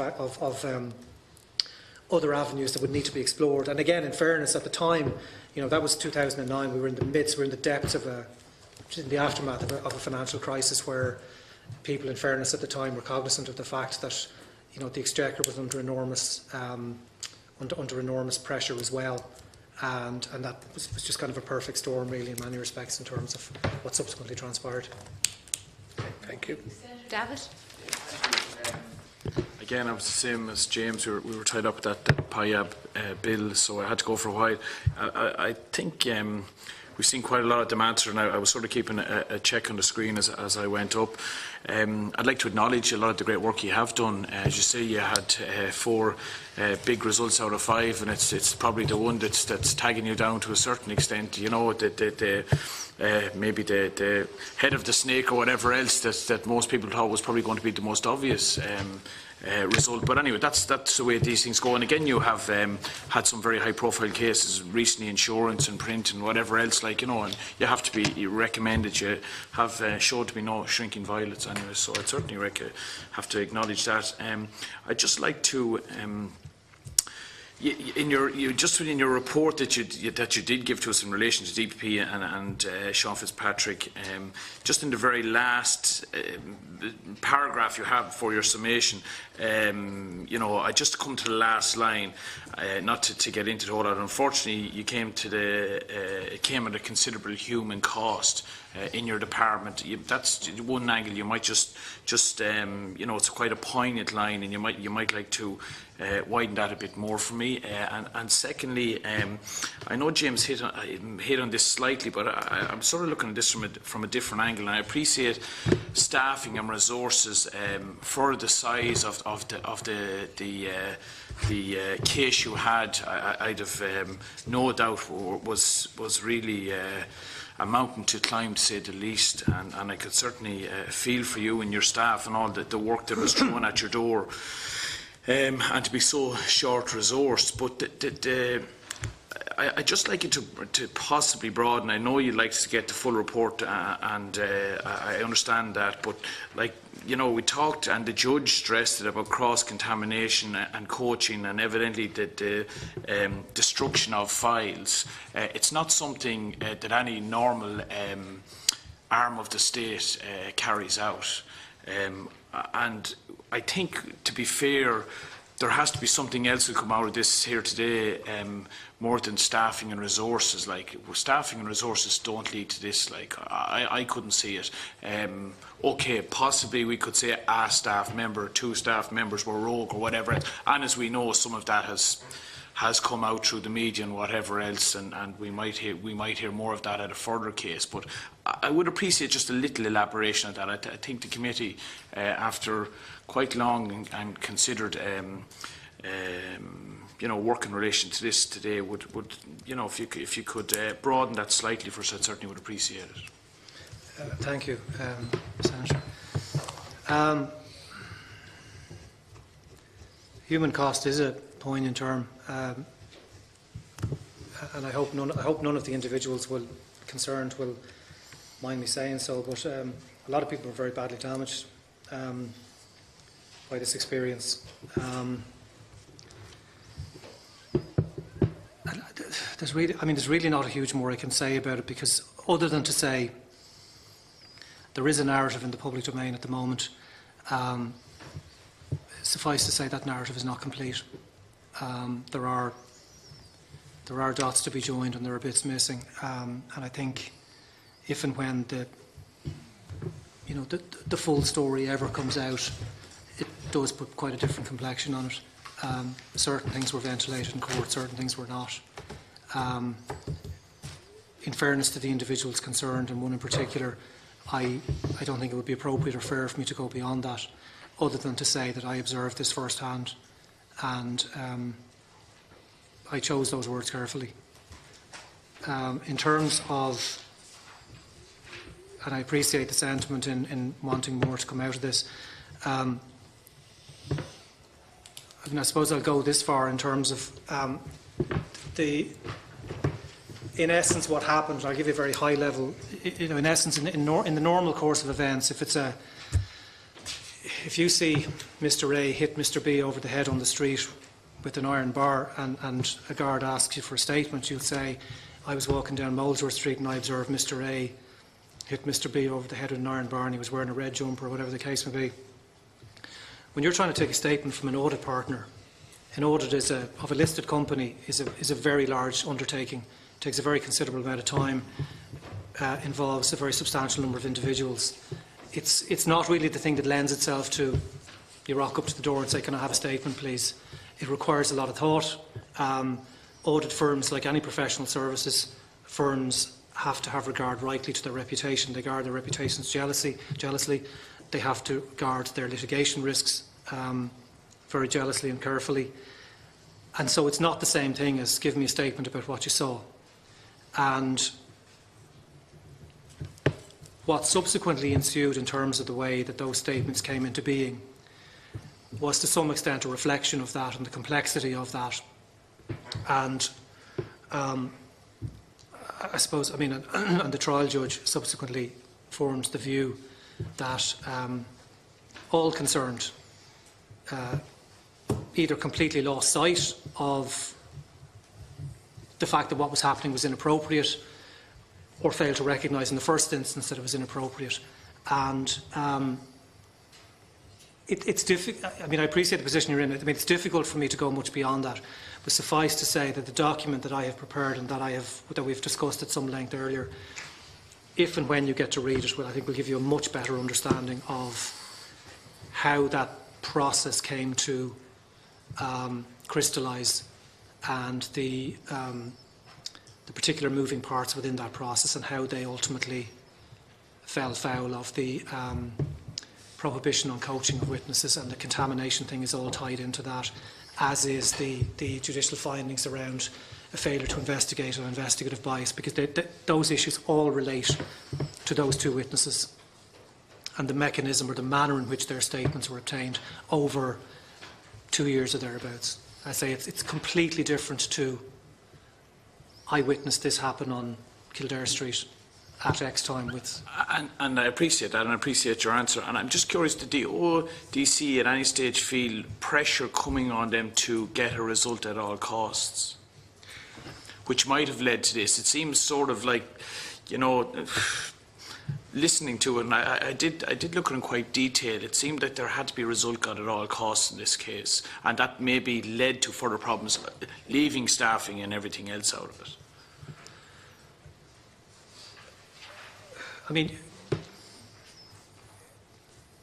I've tried to avoid uttering this line all day, but I wasn't there at the time. I can't answer that question. I can't put myself into the mindset of the individuals who were there at the time and the pressures they were under.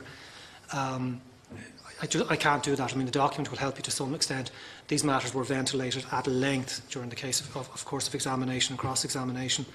I don't imagine for a moment you want to go and read all the transcripts, but if you ever choose to do so, it's laid out at length, and senior counsel for the defence, in fairness to him, did so forensically. But I can't put myself in the mind of other people. But yourself, you weren't put under pressure yourself as head of the ODCE to get a result at all. You didn't feel there was... Absolutely. That's never been... Yeah, I'm just asking. I'd just like to... Yeah, no, absolutely not. No. Yeah, thank you. No, I appreciate the honesty of your answers. Thank you. Deputy Kelleher, you wanted to come back in briefly? Just very briefly, just sort of very short questions. Just in relation to the legislation itself, the new authority will have a commission structure of up to 3 commissioners. Are you satisfied with that particular structure? Do you see that as, if it's in statute, does it give you enough flexibility to have a commissioner, we'll say, appointed for a separate investigation? In other words, are you satisfied with that proposal of 3 commissioners in the proposed legislation? And in what other sort of common law or similar legal systems across the globe is there an exemplary Office of Director of Corporate Enforcement or an enforcer of corporate governance and corporate law? And in terms of reference has just been made to it, but I think after reading your opening statement, Mr. Drennan, there's just a bottom line that stands out for me, where you state an enormous level of high-quality investigative work was done over that period. An achievement that, unfortunately, came at a considerable human cost. And it's just something that we alluded to in our discussions earlier today before you came in. So I am clearly of the view, and I have to state this in public record, that we have to see that document, that 450-page document, to ensure that we will have a statutory process in place that will ensure that we can protect the integrity of corporate law, protect the integrity of the state internationally, to make sure that our financial services and those overseeing it and the legal system that underpins all of that can be upheld and vindicated. And the only way that can be done is by having an office that has the statutory powers and the administrative supports. And that can only be done, in my view, by us, first of all, seeing that document and ensuring what we learn from that, reading that document, is reflected in the legislation and the resources to your office, in whatever guise that will be statutorily when we're finished with the legislation, to ensure you can go about your business in a way that gives credit to what it is to do, and that is uphold corporate law. And in that context, when you talk about the considerable human cost, have ye now in your office proper code of conduct, supports for staff? Is it cost to people? Is it in terms of threats or intimidation? Was it just the workloads that were there? Are you satisfied, in other words, that at the moment ye have sufficient oversight and HR to ensure that your employees are protected and looked after in the event of they taking on big caseloads? Okay, the first question around the 3 commissioners, I mean, that's a policy issue, obviously, for the Minister and for Government, so I don't think it would be appropriate for me, and indeed I think I'm precluded from opining on that, so I'll sidestep that if you don't mind. I'm going to ask my colleague, Mr Hegarty, to reference or to deal with your question about other jurisdictions. On the third issue on HR, and obviously the Department of Enterprise or Business Enterprise and Employment has a very well developed and sophisticated HR function, and certainly in my experience it's one that operates very well and operates on a compassionate basis. Beyond that, I think, if you don't mind, I mean, I've already answered that question, I think, to some extent in response to Senator Davitt, and I'm not sure there's a whole lot more that I can say over and above what I've already said. But it is a department HR system that oversees your staff here in the Office Director of Corporate Enforcement, as it stands. Correct. Yeah. Just relevant to the various types of organisations there are internationally, normally there's a division between competition regulators, financial regulators, and then the third type of regulators, which would be corporate enforcement regulators. And I think it's an important point that the ODC isn't a white-collar crime agency, isn't even a corporate crime agency to a certain extent, is responsible for the enforcement of the Companies Act 2014. And I think that will carry over in Head 8 of the new bill. In terms of the international experience, I think some of the main comparable regulators would be, say, the Serious Fraud Office in the UK or the SEC in America, which is the Securities and Exchange Commission. They're probably not directly comparable to Ireland. In terms of other countries, the Swedish Economic Crime Authority is a kind of one-size-fits-all organisation. They employ 600 people and they have a budget of about 61 million euros a year. They engage in a very broad range of work, and their 2016 report talks about prosecuting gross fraud and obstruction of tax inspections, raiding illegal tobacco factories, prosecuting exercise of serious and proper market influence, raids regarding unreported employment in the restaurant industry, raids against driving schools, and they focus on tax evasion and false accounting. So other countries have organisations that do different things, but I think that would be an example of a kind of broad range and much broader probably than what the ODCE does. I think in this country, traditionally the division has been along sectoral lines, if I can put it like that. Senator McLaughlin. Thank you. I apologise. I had to step out for 2 votes in the Shannon, and we were dealing with legislation that we had to step out for. So apologies for the crossover of responsibilities today. But I did hear your opening statement, and as you know, that our committee will be receiving your documentation and engaging on those issues. First of all, I want to go back to 2012. 2012, Remy Farrell, Senior Counsel, made a provocative statement, intentionally provocative, where he said it was the best time to be a white-collar criminal, and he pointed to the dearth of resources in your own organisation at that time, and this was 4 years after the collapse, economic collapse of our state, and I think that most people would agree that was down to sharp practice in the banking and business sectors that led to the collapse of our state. So you would have assumed that 4 years after that we would have had a properly resourced corporate enforcement agency in this state. So, I draw your attention to those comments, your thoughts on those comments at the time. The second point then is the issue of cohesion, policy cohesion. And as you will know, the Law Reform Commission in recent times have talked about a corporate crime agency. And I would draw your attention again, you may recall there was an article written by the columnist Elaine Byrne in the Sunday Business Post. And she pointed to the need for all the agencies in the state, so you know, the ODCE, Data Protection Commissioner, the Computer Crime Investigation Unit of Garda Síochána, the Garda Bureau of Fraud Investigation, that all of these, and I'm sure I'm leaving some out, but the agencies of states that are tasked at looking at corporate crime, that they would have come under one umbrella, under one roof. So I want to get your thoughts firstly on this issue of resources, and then secondly on the issue of cohesion and proposals to join up all of the agencies of state under one roof. Just get your thoughts on both. I know Mr. Farrell, he's quite happy to be provocative, but I think those comments were delivered in a particular context, in fairness. I think on a serious point, Senator, I do need to make a point, which is that none of the I think this is a very important point, it sometimes gets lost in the narrative.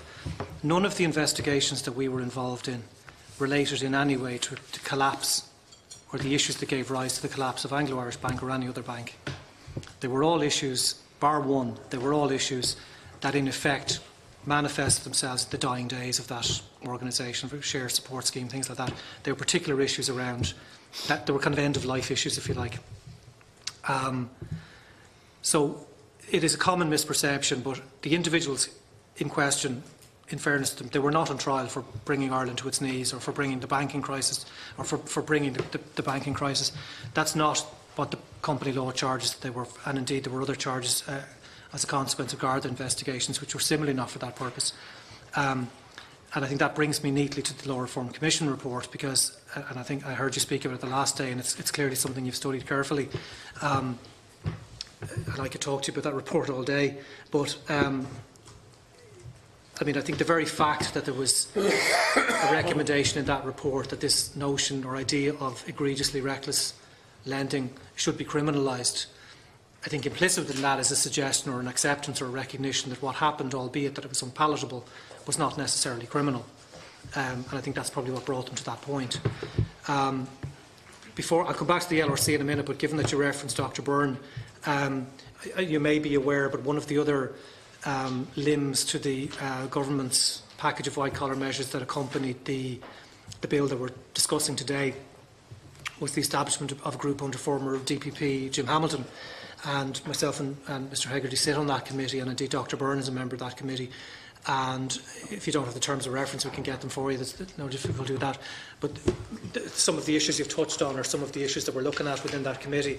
So the committee will, you can take it as a given, have the benefit of Dr Byrne's perspective on those issues. We can send this through to you tomorrow, the terms of reference. So we'll have that. I'll come back to the LRC report, and as I said, I'm quite happy to talk to you about that all day. But I mean, I think I certainly have particular views on Chapter 1 of that report, which deals with the ODCE. And whilst I take no pleasure in saying so, there are a number of quite significant errors in that chapter. And indeed, some of the analysis contained in that chapter, specifically around DPP versus Fitzpatrick, is not supported by the facts, and indeed is demonstrative of a certain lack of understanding of some of the issues involved in that. But I think as a separate issue, there's a disconnect in that report starts out with being, we had a financial crisis, we need to identify a means or mechanism whereby we ensure that we as a state never repeat that financial crisis.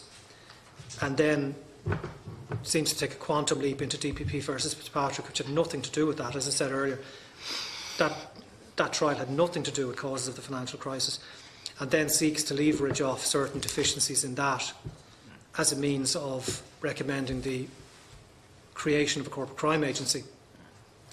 And thereafter, I think we would have some quite significant observations around the level of analysis or otherwise that underpin that recommendation. In that, first and foremost, the report, I can't remember the exact word they used, but I think they said that they endorse, I think was the word, the bill that you're speaking of, or the vehicle that's in the bill. Notwithstanding that the vehicle that we're talking about is a vehicle that will continue, or this agency is an entity that will continue to have the same functions as the ODCE, namely company law, but then go on to talk about corporate crime, which is a much broader mandate and remit. And I suppose the first difficulty is, whereas the report discusses at length the issue of corporate crime, it doesn't define it anywhere. I mean, it in some instances it sort of likens it to fraud, it then likens it to white-collar crime, it likens it to corporate crime, all of which mean different things. And if you take that at its broadest, if corporate crime, leaving white-collar crime is even wider, let's leave it at corporate crime. So that's any crime that involves a corporate entity. So that takes you from everything from company law to, say, tax evasion, VAT, pub, something like that, through to the company that owns the building society, or sorry, the building site rather, whereby the trench collapses on some poor unfortunate, to the company that constructed Grenfell Tower or the Herald of Free Enterprise or whatever the case may be, through to a money launderer, a company that's been used as a money launderer vehicle. So, and I mean, we issued a press statement about this some considerable time. I think the breadth of the scope is enormous, literally enormous. And what seemed to be lacking in terms of the analysis was, you know, I mean, are we going to denude revenue ourselves, the Health and Safety Authority, so on and so forth, denude them all of their enforcement activities, put these all into one entity? Or are they going to do, is the Corporate Crime Agency going to do the more serious corporate crime and the other entities continue to do what they're doing? In which case, I'd say the Revenue Commissioners, for one, would certainly have a view on that in terms of the implications that would have for their intelligence gathering. And I think there's a very obvious issue then, which is if, for example, you set up a corporate crime agency and its raison d'etre or its mandate is to deal with more serious corporate crime, I can tell you, I can predict it's pretty close to a fact. It will become a dumping ground in the morning, because anybody who does criminal investigation, who wants to get rid of a difficult case or one that's going to be contentious, you'll just refer it across to them, and that's as sure as night follows day. So I think it's an issue that it's a recommendation that is worthy of consideration, but I think it's one that requires a lot more thought. Okay. Now, going back to the issue of resources, would you dispute the assertions of Remy Farrell in 2012 that you were absolutely under-resourced as a? I mean, I'd have to look back at his particular remarks. I think he gave them the I can't remember the specific context. It was I know the conference involved, but I'd need to look at his remarks. I don't want to comment on. Well, I'll put it a different way. Do you believe that you had the adequate resources in 2012 that you would have wanted? Well, the way I would answer that is, I mean, I was appointed in August 2012, and one of the first things that I did was an analysis or an assessment having come from another organisation, an assessment of, my assessment, which is only an opinion, but my assessment of the ODCE's capacity in terms of the resources at its disposal to discharge its functions to the standard that I would like to see it do. And the result of that analysis, or my analysis, was one of the key conclusions I arrived at was that we needed far more accountancy expertise. I think at the time we'd one in-house accountant, and I mean maybe I look at that particular perspective because that's my profession, but ultimately everything that we come down to comes down to numbers, comes down to transactions at the end of the day. So in my assessment, you can't function as an organisation carrying out that kind of work if you don't have people who understand those sort of transactions, those sort of the way that accountants, auditors and so on in businesses operate. And I had a discussion with the department. I sent in a proposal at the time, and that subsequently evolved into hiring some of the other people you see around you. And as I said earlier, any minister that I've dealt with, I've met with nothing but supportive attitudes in that respect, as a consequence of which these people are here now.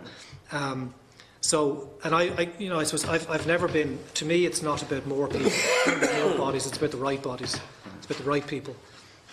So we're broadly speaking at the same headcount as we were when I was appointed, but the whole profile of the organisation in terms of its staff complement, their capabilities, their backgrounds, their experiences, their predisposition, or their willing. I think the point was raised, their willingness to accept risk. Because in fairness to the people who were there back at the time when some of these things happened, some of those people ended up, I suppose, being at the business end of risks that they probably never envisaged when they were appointed 10 years prior to that. Whereas people who are appointed now fully understand the risks involved, because I mean they'll all tell you. I mean I've interviewed them all, and it's a conversation we have. Do you understand the risks that attach to doing this kind of work, and are you prepared to take those risks on? So it's broadly speaking the same numbers, but the composition is very different. When it came to the Anglo trial, and you obviously in your opening statement have alluded to, there was 5 components to that, and there would have been considerable, huge public interest in the Sean Fitzpatrick trial. Would you have requested additional resources to assist with all of that as that arrived on your desk? Would you have said to the department, I need additional resources, this is big stuff? Like that, just I mean, that's an impossible question to answer, I suppose, but we're all individuals.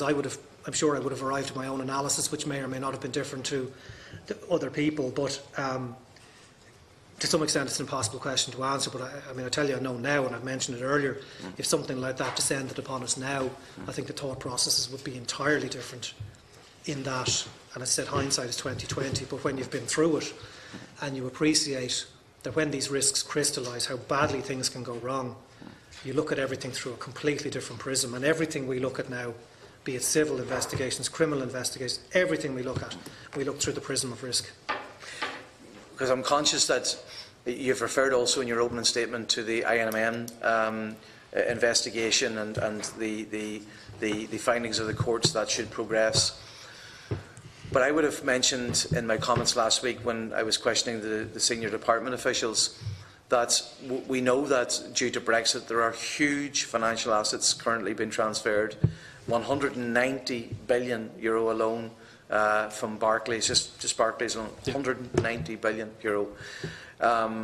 There is, you'll understand, legitimate concerns that you are resourced adequately to monitor all of that, and not just obviously from Britain but from other states. Do you believe that you are currently adequately resourced to deal with the huge challenges that all that presents? Again, I know you had to step out, and that subject matter was covered to some extent, but what I said earlier on, Senator, was that, and I know you'd specifically referenced that particular issue, and that's a huge sum of assets to be transferring. But what I said there is, insofar as we have observed thus far, most of the businesses that appear to be relocating or certainly giving consideration to relocation on foot of the risks that they perceive Brexit to bring about for them in the UK seem to be in the financial services area. And as I touched on earlier, all of those entities, as you'll appreciate, require to be authorised by the central bank and thereafter have to operate in accordance with central bank rules, regulations and so on and so forth. So for the most part, those entities, the central bank is a regulator, so they authorise, they then supervise and so on. We're an enforcer, so we really don't, we don't have an engagement with an entity unless some indication has come to us of a potential issue. So for the most part, and I know you had expressed particular interest about this the last day, but for the most part, when we're on a kind of a business as usual footing of operation, we would have no engagement with entities like that. It would only be if a particular issue arose from an auditor or whatever the case may be. And in our experience, and Ms Sterrett might want to speak a little bit about auditor reports, but generally speaking, and without breaching confidentialities, I mean, auditor reports don't, a very significant proportion of them do not attach to large financial institutions because of the particular nature of those entities. Now, Sharon, do you want to maybe just speak briefly about that? Yes. So one of the provisions under the Act allows for auditors, while they're reporting or auditing their financial statements, is a provision to report to us any indictable reports that, if they come across anything, I suppose that indicates a wrongdoing or, a failure to, keep company assets or a proper accounting records, etc. There is a standard there, or there is a provision there for them to report to us. So that it is, we have seen an increase since the Companies Act 2014 has come in, and that is something that we are working with accountancy bodies and professions with. We have technical liaison groups, so we're keeping, I suppose, abreast of changes and challenges in that area. And I suppose, as the Director has pointed out, there is different trends emerging. I know there's a trend in increasing financial services entities within the state. So this is something that myself and my colleagues are keeping track of. I'm mindful that, that when we talk about the Remy Farrell comments, and you've alluded to this yourself, I think there was one accountant at your disposal in 2012, and obviously that's not enough, and hindsight's 20/20 vision, but I get a sense that you were given huge responsibilities on behalf of the people of this state. Huge numbers of our people, their lives were destroyed by the economic collapse, utterly destroyed in many, many ways, and you would have carried that responsibility in terms of holding people to account if necessary, if you found that to be the case.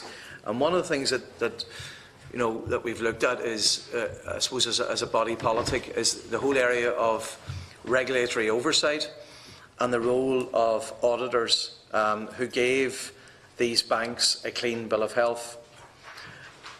And I have to ask the question, in terms of the Anglo issue, Ernst & Young were the auditors that gave that bank a clean bill of health.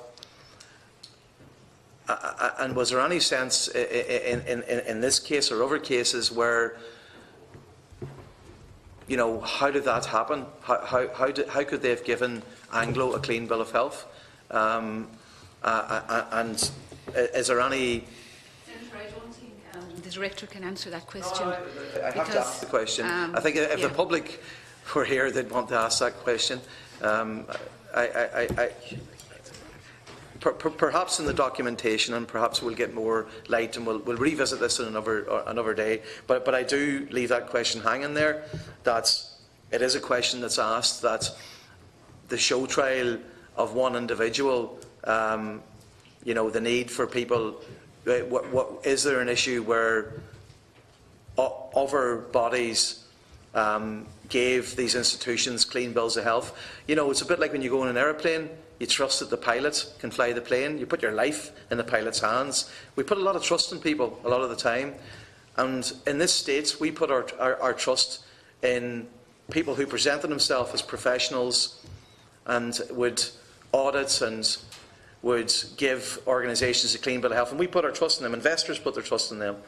And it strikes me as maybe there's more work to do in this regard, and maybe I'll just leave it at that. You know, you can't be drawn into a specific, but I have to ask the question. I'll leave it hanging there, and maybe we'll visit it again. Sure. Are you concluded? No, I've another question. So, in terms of the Law Reform Commission, they have talked about 6 core powers. I'm not going to read them out, but you'll be familiar with them, I'm sure. What are your thoughts on those 6 core powers as a framework moving forward? Do you accept them to be prudent, and do you think it's something that should be reflected as we work our way through this legislation and we may seek to amend it? So, sorry if I may first, before I defer to Mr Hegarty on the latter part of your question, I think I do need to say something on your earlier comments. I think we've no issue. I think we're violently in agreement in terms of people's lives were destroyed. That's a given. I think we all accept that. I said earlier, and I think I need to reiterate, certainly, you know, as I said earlier, the ODCE's remit under law is company law, and the various investigations that we were involved in and that subsequently resulted in trials, irrespective of what way those trials went, were concerned with alleged breaches of company law. And company law, Senator, clearly there are parameters within it, and company law is not designed, was never intended to be designed, I suppose, to deal with the component factors or the contributory factors that gave rise to a number of those financial institutions becoming insolvent, and they've been well documented. But that's much more, you're much more in the area of financial services law as to the manner in which those entities were stewarded, the manner in which those entities' risks were understood, appreciated, calibrated, mitigated, and so all those good things, which is squarely within financial services. So I think it's important that expectations of company law in the same way as tax law or whatever, there are very significant, there are clear parameters around it. So bringing a bank to its knees in inverted commas, to use that sort of parlance, is unlikely ever to come into in the circumstances that gave rise to the issues you spoke of, coming within the remit of company law. It's financial services law, so I think that's the first thing. And secondly, on the issue of audit, and clearly, as the Chair has suggested, I'm not going to get into a particular issue, but again, something I'd be quite happy to speak to you about length is about audit. And I mean, the reality of audit is an audit is a very misunderstood thing. In terms of what it is that auditors are charged with doing, and then within that, you know, a corner shop is relatively easy to audit. It's pretty straightforward. A bank where you've got complex financial instruments, where there's huge levels of judgments and estimates involved, the accounting standards were applicable. Those accounting standards in turn had come directly from the likes of Enron and the issues that had arisen as a consequence of that. So these things all have to be seen in the round. And I know it doesn't necessarily lend itself to it doesn't lend itself to a straightforward analysis, because these are complex issues, and those things all need to be understood before you can even start to think about the performance of auditors. I'm not opining on that, but I am saying there are a huge number of moving parts around all those complexities. The fact that audit is not forward-looking, it's rear-looking. It's not a certificate that these financial statements are correct. It's an opinion. It's an opinion based on a particular methodology. Those things all factor into it. Now, that said, and Mr O'Mahony may want to supplement what I say on that, because he's currently a member of the board of the Irish Auditing and Accounting Supervisory Authority, which has a specific role in that area. And there have been huge developments over recent years that I've probably lost touch with since I was there. But maybe before I hand over to Mr O'Mahony, give him a chance to formulate his thoughts, I'll ask Mr Hegarty to... Just with the permission, it strikes me in your response that you've almost made a case for an overall agency, because if the ODCE could not have been tasked with the issue of looking at audits, from the perspective of the ordinary 5/8, and I would regard myself as a layperson in this regard. I would volunteer that I'm a layperson, absolutely, in this regard. But it strikes me as that the full picture, was not fully examined, and indeed, in submissions that we've received in this committee, it's pointed out that that in a court of law in a particular case they can only examine matters pertinent to the case. There are issues outside that would give you the full picture. And it just strikes me that what you've just said there strengthens the case for, you know, for everything to be under the one roof, that the full range of potential, I mean in this case catastrophic failure, particularly for the state and the people of the state, would be fully examined, that all persons who had any act, hand or part in that failing would be examined. And you know, I just feel it's actually a case for an umbrella agency where people have defined roles, but there's somebody up there in the helicopter making sure that everything has been held to account. Okay, well, I think I should say at the outset, if what I said was construed as being suggestive of the merits of an overall agency for those particular issues, that is absolutely not what I meant. There's absolute clarity, because what I mean by that is what we do is enforcement, so it's non-compliance with the law. The issues that you speak to are about performance, so the performance of auditors in this particular instance. Now, that's like apples and oranges. I mean, if you follow the logic of that through, I suppose you'd have one entity that prosecutes company law, but also invigilates the performance of solicitors, for example, because it's the performance of solicitors, performance of doctors, performance of auditors, whatever. That is a performance issue. And to my mind, there would be no logic to that, because they are so completely different in terms of nature.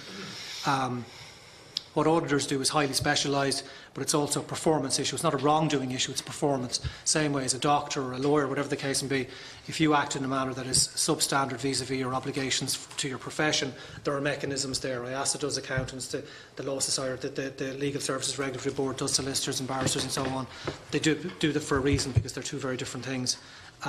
So that is absolutely not what I was suggesting, and I, with the greatest respect, I don't think what I've said necessarily brings one to that conclusion. I hope that's helpful. Well, you see, do investors, for example, in a company look towards an audit as reassurance that their investment would be a safe one, for example?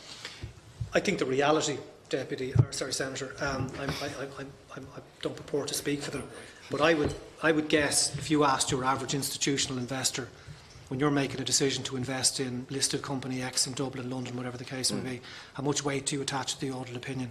It's probably somewhere around zero, I'm guessing. Because is that not terrifying? No, it's not. No, it's not. It's a function of what the audit report is. Because the audit report is, bear in mind, by the time you get it, if the year end is 31 December, you're not getting it until March or April. And when you make an investment decision, you're looking that way, not that way. You know, so you're making your decisions on, is this entity profitable, what's coming down the line in terms of income streams and so on and so forth. You're not looking in the rearview mirror. The audit report is addressed to the shareholders of the company and serves an entirely different purpose. Okay. Mr. Brennan, do you want to leave Mr. Hegarty and Mr. O'Mahony answer? Yes, thank you, Chair. Yeah, and I'm going to it's my fault. I'm going to leave in Senator Humphreys and Senator Riley just on a small little follow-up, and we'll be concluding. Just in relation to the report, I think it's important to reiterate the point the Director has just made. There's a difference between enforcement and regulation, and an enforcer is different. And I think the Law Reform Commission report, I think, at one point sets out what three distinguishing features of a regulator would be, and one is the setting of standards, the second is kind of supervisory function, and the third is enforcement. And I think unequivocally we perform the third function. The second function, there's no real supervisory function in the way there would be with regulated entities, and I think that's where the Law Reform Commission report perhaps speaks more to regulators than to enforcers, because it talks about the supervisory function. Now, you addressed, there's two issues there, furthermore, in relation to the existing powers, because the LRC summarised the existing powers of all of the regulators and enforcers: investigation and inquiry, search and investigation, negative enforcement. We've all of those powers. Civil financial sanctions, not so much. There is provision in section 957 AA to I, which was inserted in the 2018 Act, to allow for limited administrative financial sanctions in discrete circumstances under Part 13 of the Act, but that's a kind of subset, if you like, and then summary prosecutions and so forth. So they're the powers that all regulatory enforcement agencies have. In terms of the core regulatory toolkit, and I think this is something that a great deal of significance is attributed to in the Law Reform Commission report, similarly, I think what I'd say in relation to that is a lot of the powers that an enforcer would need, we already have, and other ones wouldn't be appropriate for us to have in all circumstances as, well, it could be argued that wouldn't be appropriate for us to have as an enforcement authority. The power to issue, power to enter and search premises and so forth, the power to impose administrative sanctions, which I mentioned a second ago, and power to bring summary prosecutions, we have those. Others, for example, in relation to entering wide-ranging regulatory compliance agreements or settlements, they probably wouldn't be appropriate power. Well, it could be argued, it would be a policy decision ultimately, but one could make the argument that they mightn't be appropriate because for an enforcement agency, if you detect criminality and it's sufficiently serious to invoke the kind of criminal resources you have, probably isn't an appropriate matter for regulatory kind of settlement, if you like. Because certainly chapters 3, 4 and 5 of the Law Reform Commission report, which talk about administrative financial sanctions, agreements, if you like, settlement agreements and deferred prosecution agreements, of those deferred prosecution agreements would be the one most relevant in some senses, but that would be a matter for the DPP to determine, not for the ODC or for a corporate enforcement authority. So I think really the overarching kind of thrust of the Law Reform Commission report is more direct, in my view, towards regulatory agencies, because an enforcer doesn't have that kind of interaction with the supervised body. And I think that's something that the Director spoke to earlier on. If you had one overarching authority, if you left each of the other agencies with a right of election as to whether to keep a prosecution themselves or to pass it on, there's a theoretical possibility at least that each of those might say, well, for various reasons we'll pass that on, for various reasons we'll keep this one. And by centralising everything, there's also the kind of the nexus between the regulator and the regulatee that would be very important in sectors like, say, broadcasting or other sectors where there's very highly technical expertise necessary. That isn't, strictly speaking, as relevant to the performance of the ODC or the CEA ultimately of its functions. So I think that's ultimately it all comes back to the distinction between an enforcer and a regulator. I think, and the Law Reform Commission report, I think, I don't want to say conflated the two, but I think certainly was much more focused in addressing issues in relation to regulatory governance. Mr. Mahoney? Yeah, I have to thank the Director for that little hospital pass he gave me on this one. But I am on the board of IASA. Obviously, I'm not here in that capacity, and I'm not authorised, if you like, by the board to answer these queries. But just to give some, I suppose, very high-level observations, following the collapse, I suppose, of the banking sector in Ireland, but it wasn't just in Ireland that there were banking problems. Of course, yeah. Problems pretty much across the world, I suppose. And one of the huge debates around the time was whether the auditors had been asleep at the wheel or whether the auditing standards were up to scratch. And I think there was certainly very intense debate around that around the world, really. There were auditing standards that were changed to kind of try and address what happened at Enron a good few years earlier. And I think when that revised standard came to be tested by what happened in that sort of financial maelstrom of sort of 2007, 2008, I think there were very, very strong arguments that those accounting the revised auditing standards were found wanting, and had the auditors certainly argued that they were required to, if you like, give a pass, if you like, to what was going on. It was quite unsatisfactory. So the standard has subsequently been changed, and changed very dramatically. But it was an incredibly complex area. IASA did require CARB to the Chartered Accountants Regulatory Board to conduct reviews of all of the bank audits, the major bank audit, the Irish registered bank audits, and required them to get an independent expert in from the UK. In fact, I think Mr. Drennan was involved in requiring that in his previous capacity, and there were very in-depth work done on that. But again, that ended up being delayed for a number of years because they couldn't progress it while the Anglo-Irish investigations and criminal proceedings were ongoing. So the whole thing was complex. So it's I know that's not a very sort of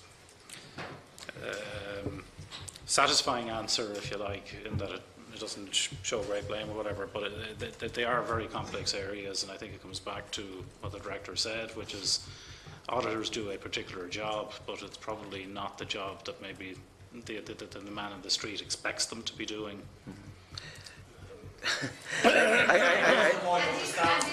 And in conclusion? Yeah, well, yeah. Brief supplementary. Sorry, Senator, from Senator Humphreys and Senator Riley. My very final question. I won't. It will want to be very final now. It will be very final now. No, I mean, I just throw this to you. I talked about, when you go on an aeroplane and you put your faith in the pilot is adequately trained, you put your life, in their hands. I mean, the perception, maybe it's a foolish perception that we have, is that auditors, sign off on accounts and give a company a clean bill of health. And I just put it to you that, if an engineering company, for example, gave that aeroplane a clean bill of health and that plane goes down and my life is gone, I'd like to think my loved ones would ask questions of the engineering company that gave it a clean bill of health as part of the investigatory process.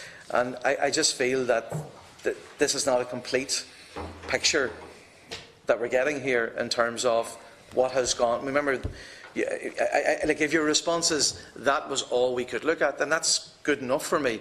But my sense is that there's missing elements that somebody else should have been doing and it wasn't done. My aim is not to. I mean, if your response is in the terms of reference to the ODCE, this was all we could have investigated, that's fair enough. If that's your response, then I know that, as far as I'm concerned, somebody else. There's a missing picture in terms of the public interest here that you couldn't have fulfilled, but we as a state haven't ensured that somebody was fulfilling. That's my point. Just to be absolutely clear, Senator, it's not a question of we couldn't examine auditor performance.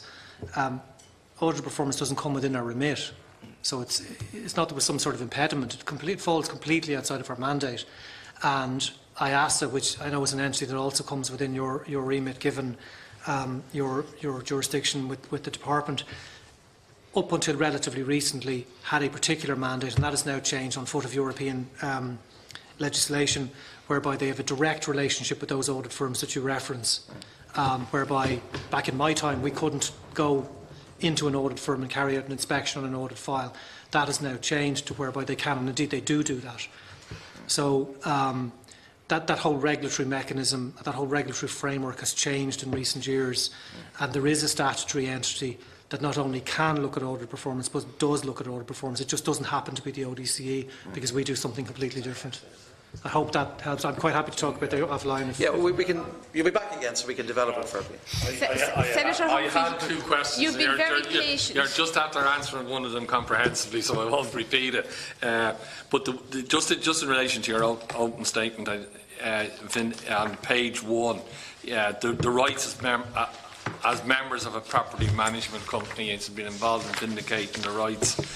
And I can very much understand that statement, but I have to say I'm involved in assisting several management companies and some very brave directors that stepped into on a voluntary basis to try and sort out the mess of what management company is, especially in this city. I'm not too sure about what it's like outside of Dublin, but virtually most management companies that we've been trying to resolve the issues of is a mess. Some of them were never even registered with the Companies Office by the developer, and there's one particular one I'm dealing with.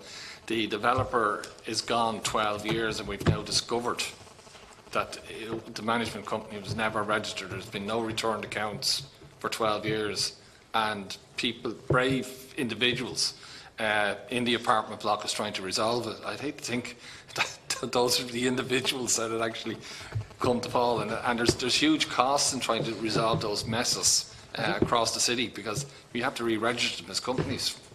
My colleague Mr Durden, who's in the gallery there, could, if he was up here, he could speak at length about that issue. But in essence, what we seek to do, just to explain it, is those. I mean, you're more than familiar with how those entities came about and how they were registered.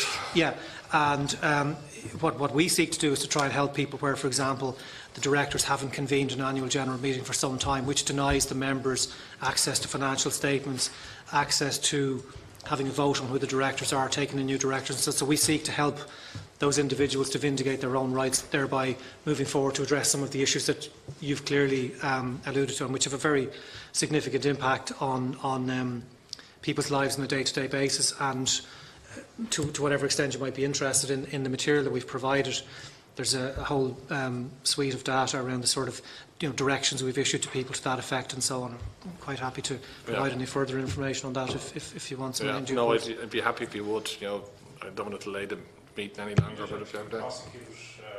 In one case, management company over deficiencies. So that was a few years back. So we have taken that action in the past. Final short question from Senator Riley. Oh no, Joy, I've been listening for a long time, for the last hour, and I've got lots of questions. No, I'm not.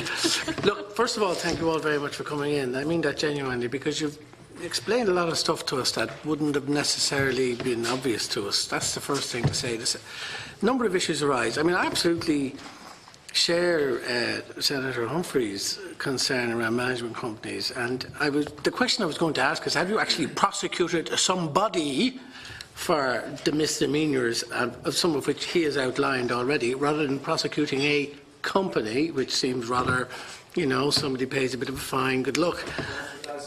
Good. Well, because there's a lot of what you spoke to there a few moments ago, and I know you have an expert here behind us, is still problematic in the city, and that's very much a fact. The other issue I wanted to just address briefly is that issue raised by Senator McLaughlin in relation to auditors and the value of an audit. Because for the ordinary man in the street, here we had companies like Enron and Anglo and so many others. I mean, these big four boys going around the world and sticking their chests out and auditing and charging big fat fees for it.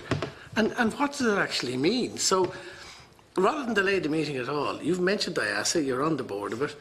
Are you stating clearly that they would be the people to bring in here to discuss that issue with?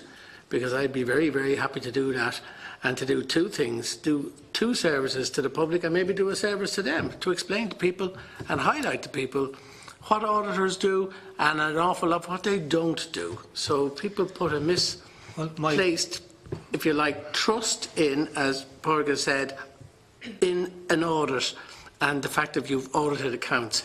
And if audited accounts, you may say, only look backwards and can't predict with any great, certainly what's going to happen in the future, and that's fair enough, nobody can. But surely they would have picked up a lot of what was going on, particularly in Enron for quite some time. Chief Executive of IASA, Senator, is a former colleague of mine, and I suspect there's a text on my phone as we speak. Saying, thank you for the invite. Yes. Okay, thank you very much. Thank you very much. Thank you all very much. Mr Drennan and all the team, I would like to thank you for coming here today to brief the committee. I believe it has been very, very worthwhile, and I just would like to put on the record again that there has been a lot of to and fro with communications, but at no stage did you ever refuse to come before the committee. And I would just like to ask you that if we need you to come back before we conclude our pre-leg scrutiny on this bill, that you would be willing to do that if we had some brief questions. Absolutely. Thank you very much. I now propose we go into private session. Is that agreed? Agreed. Thank you.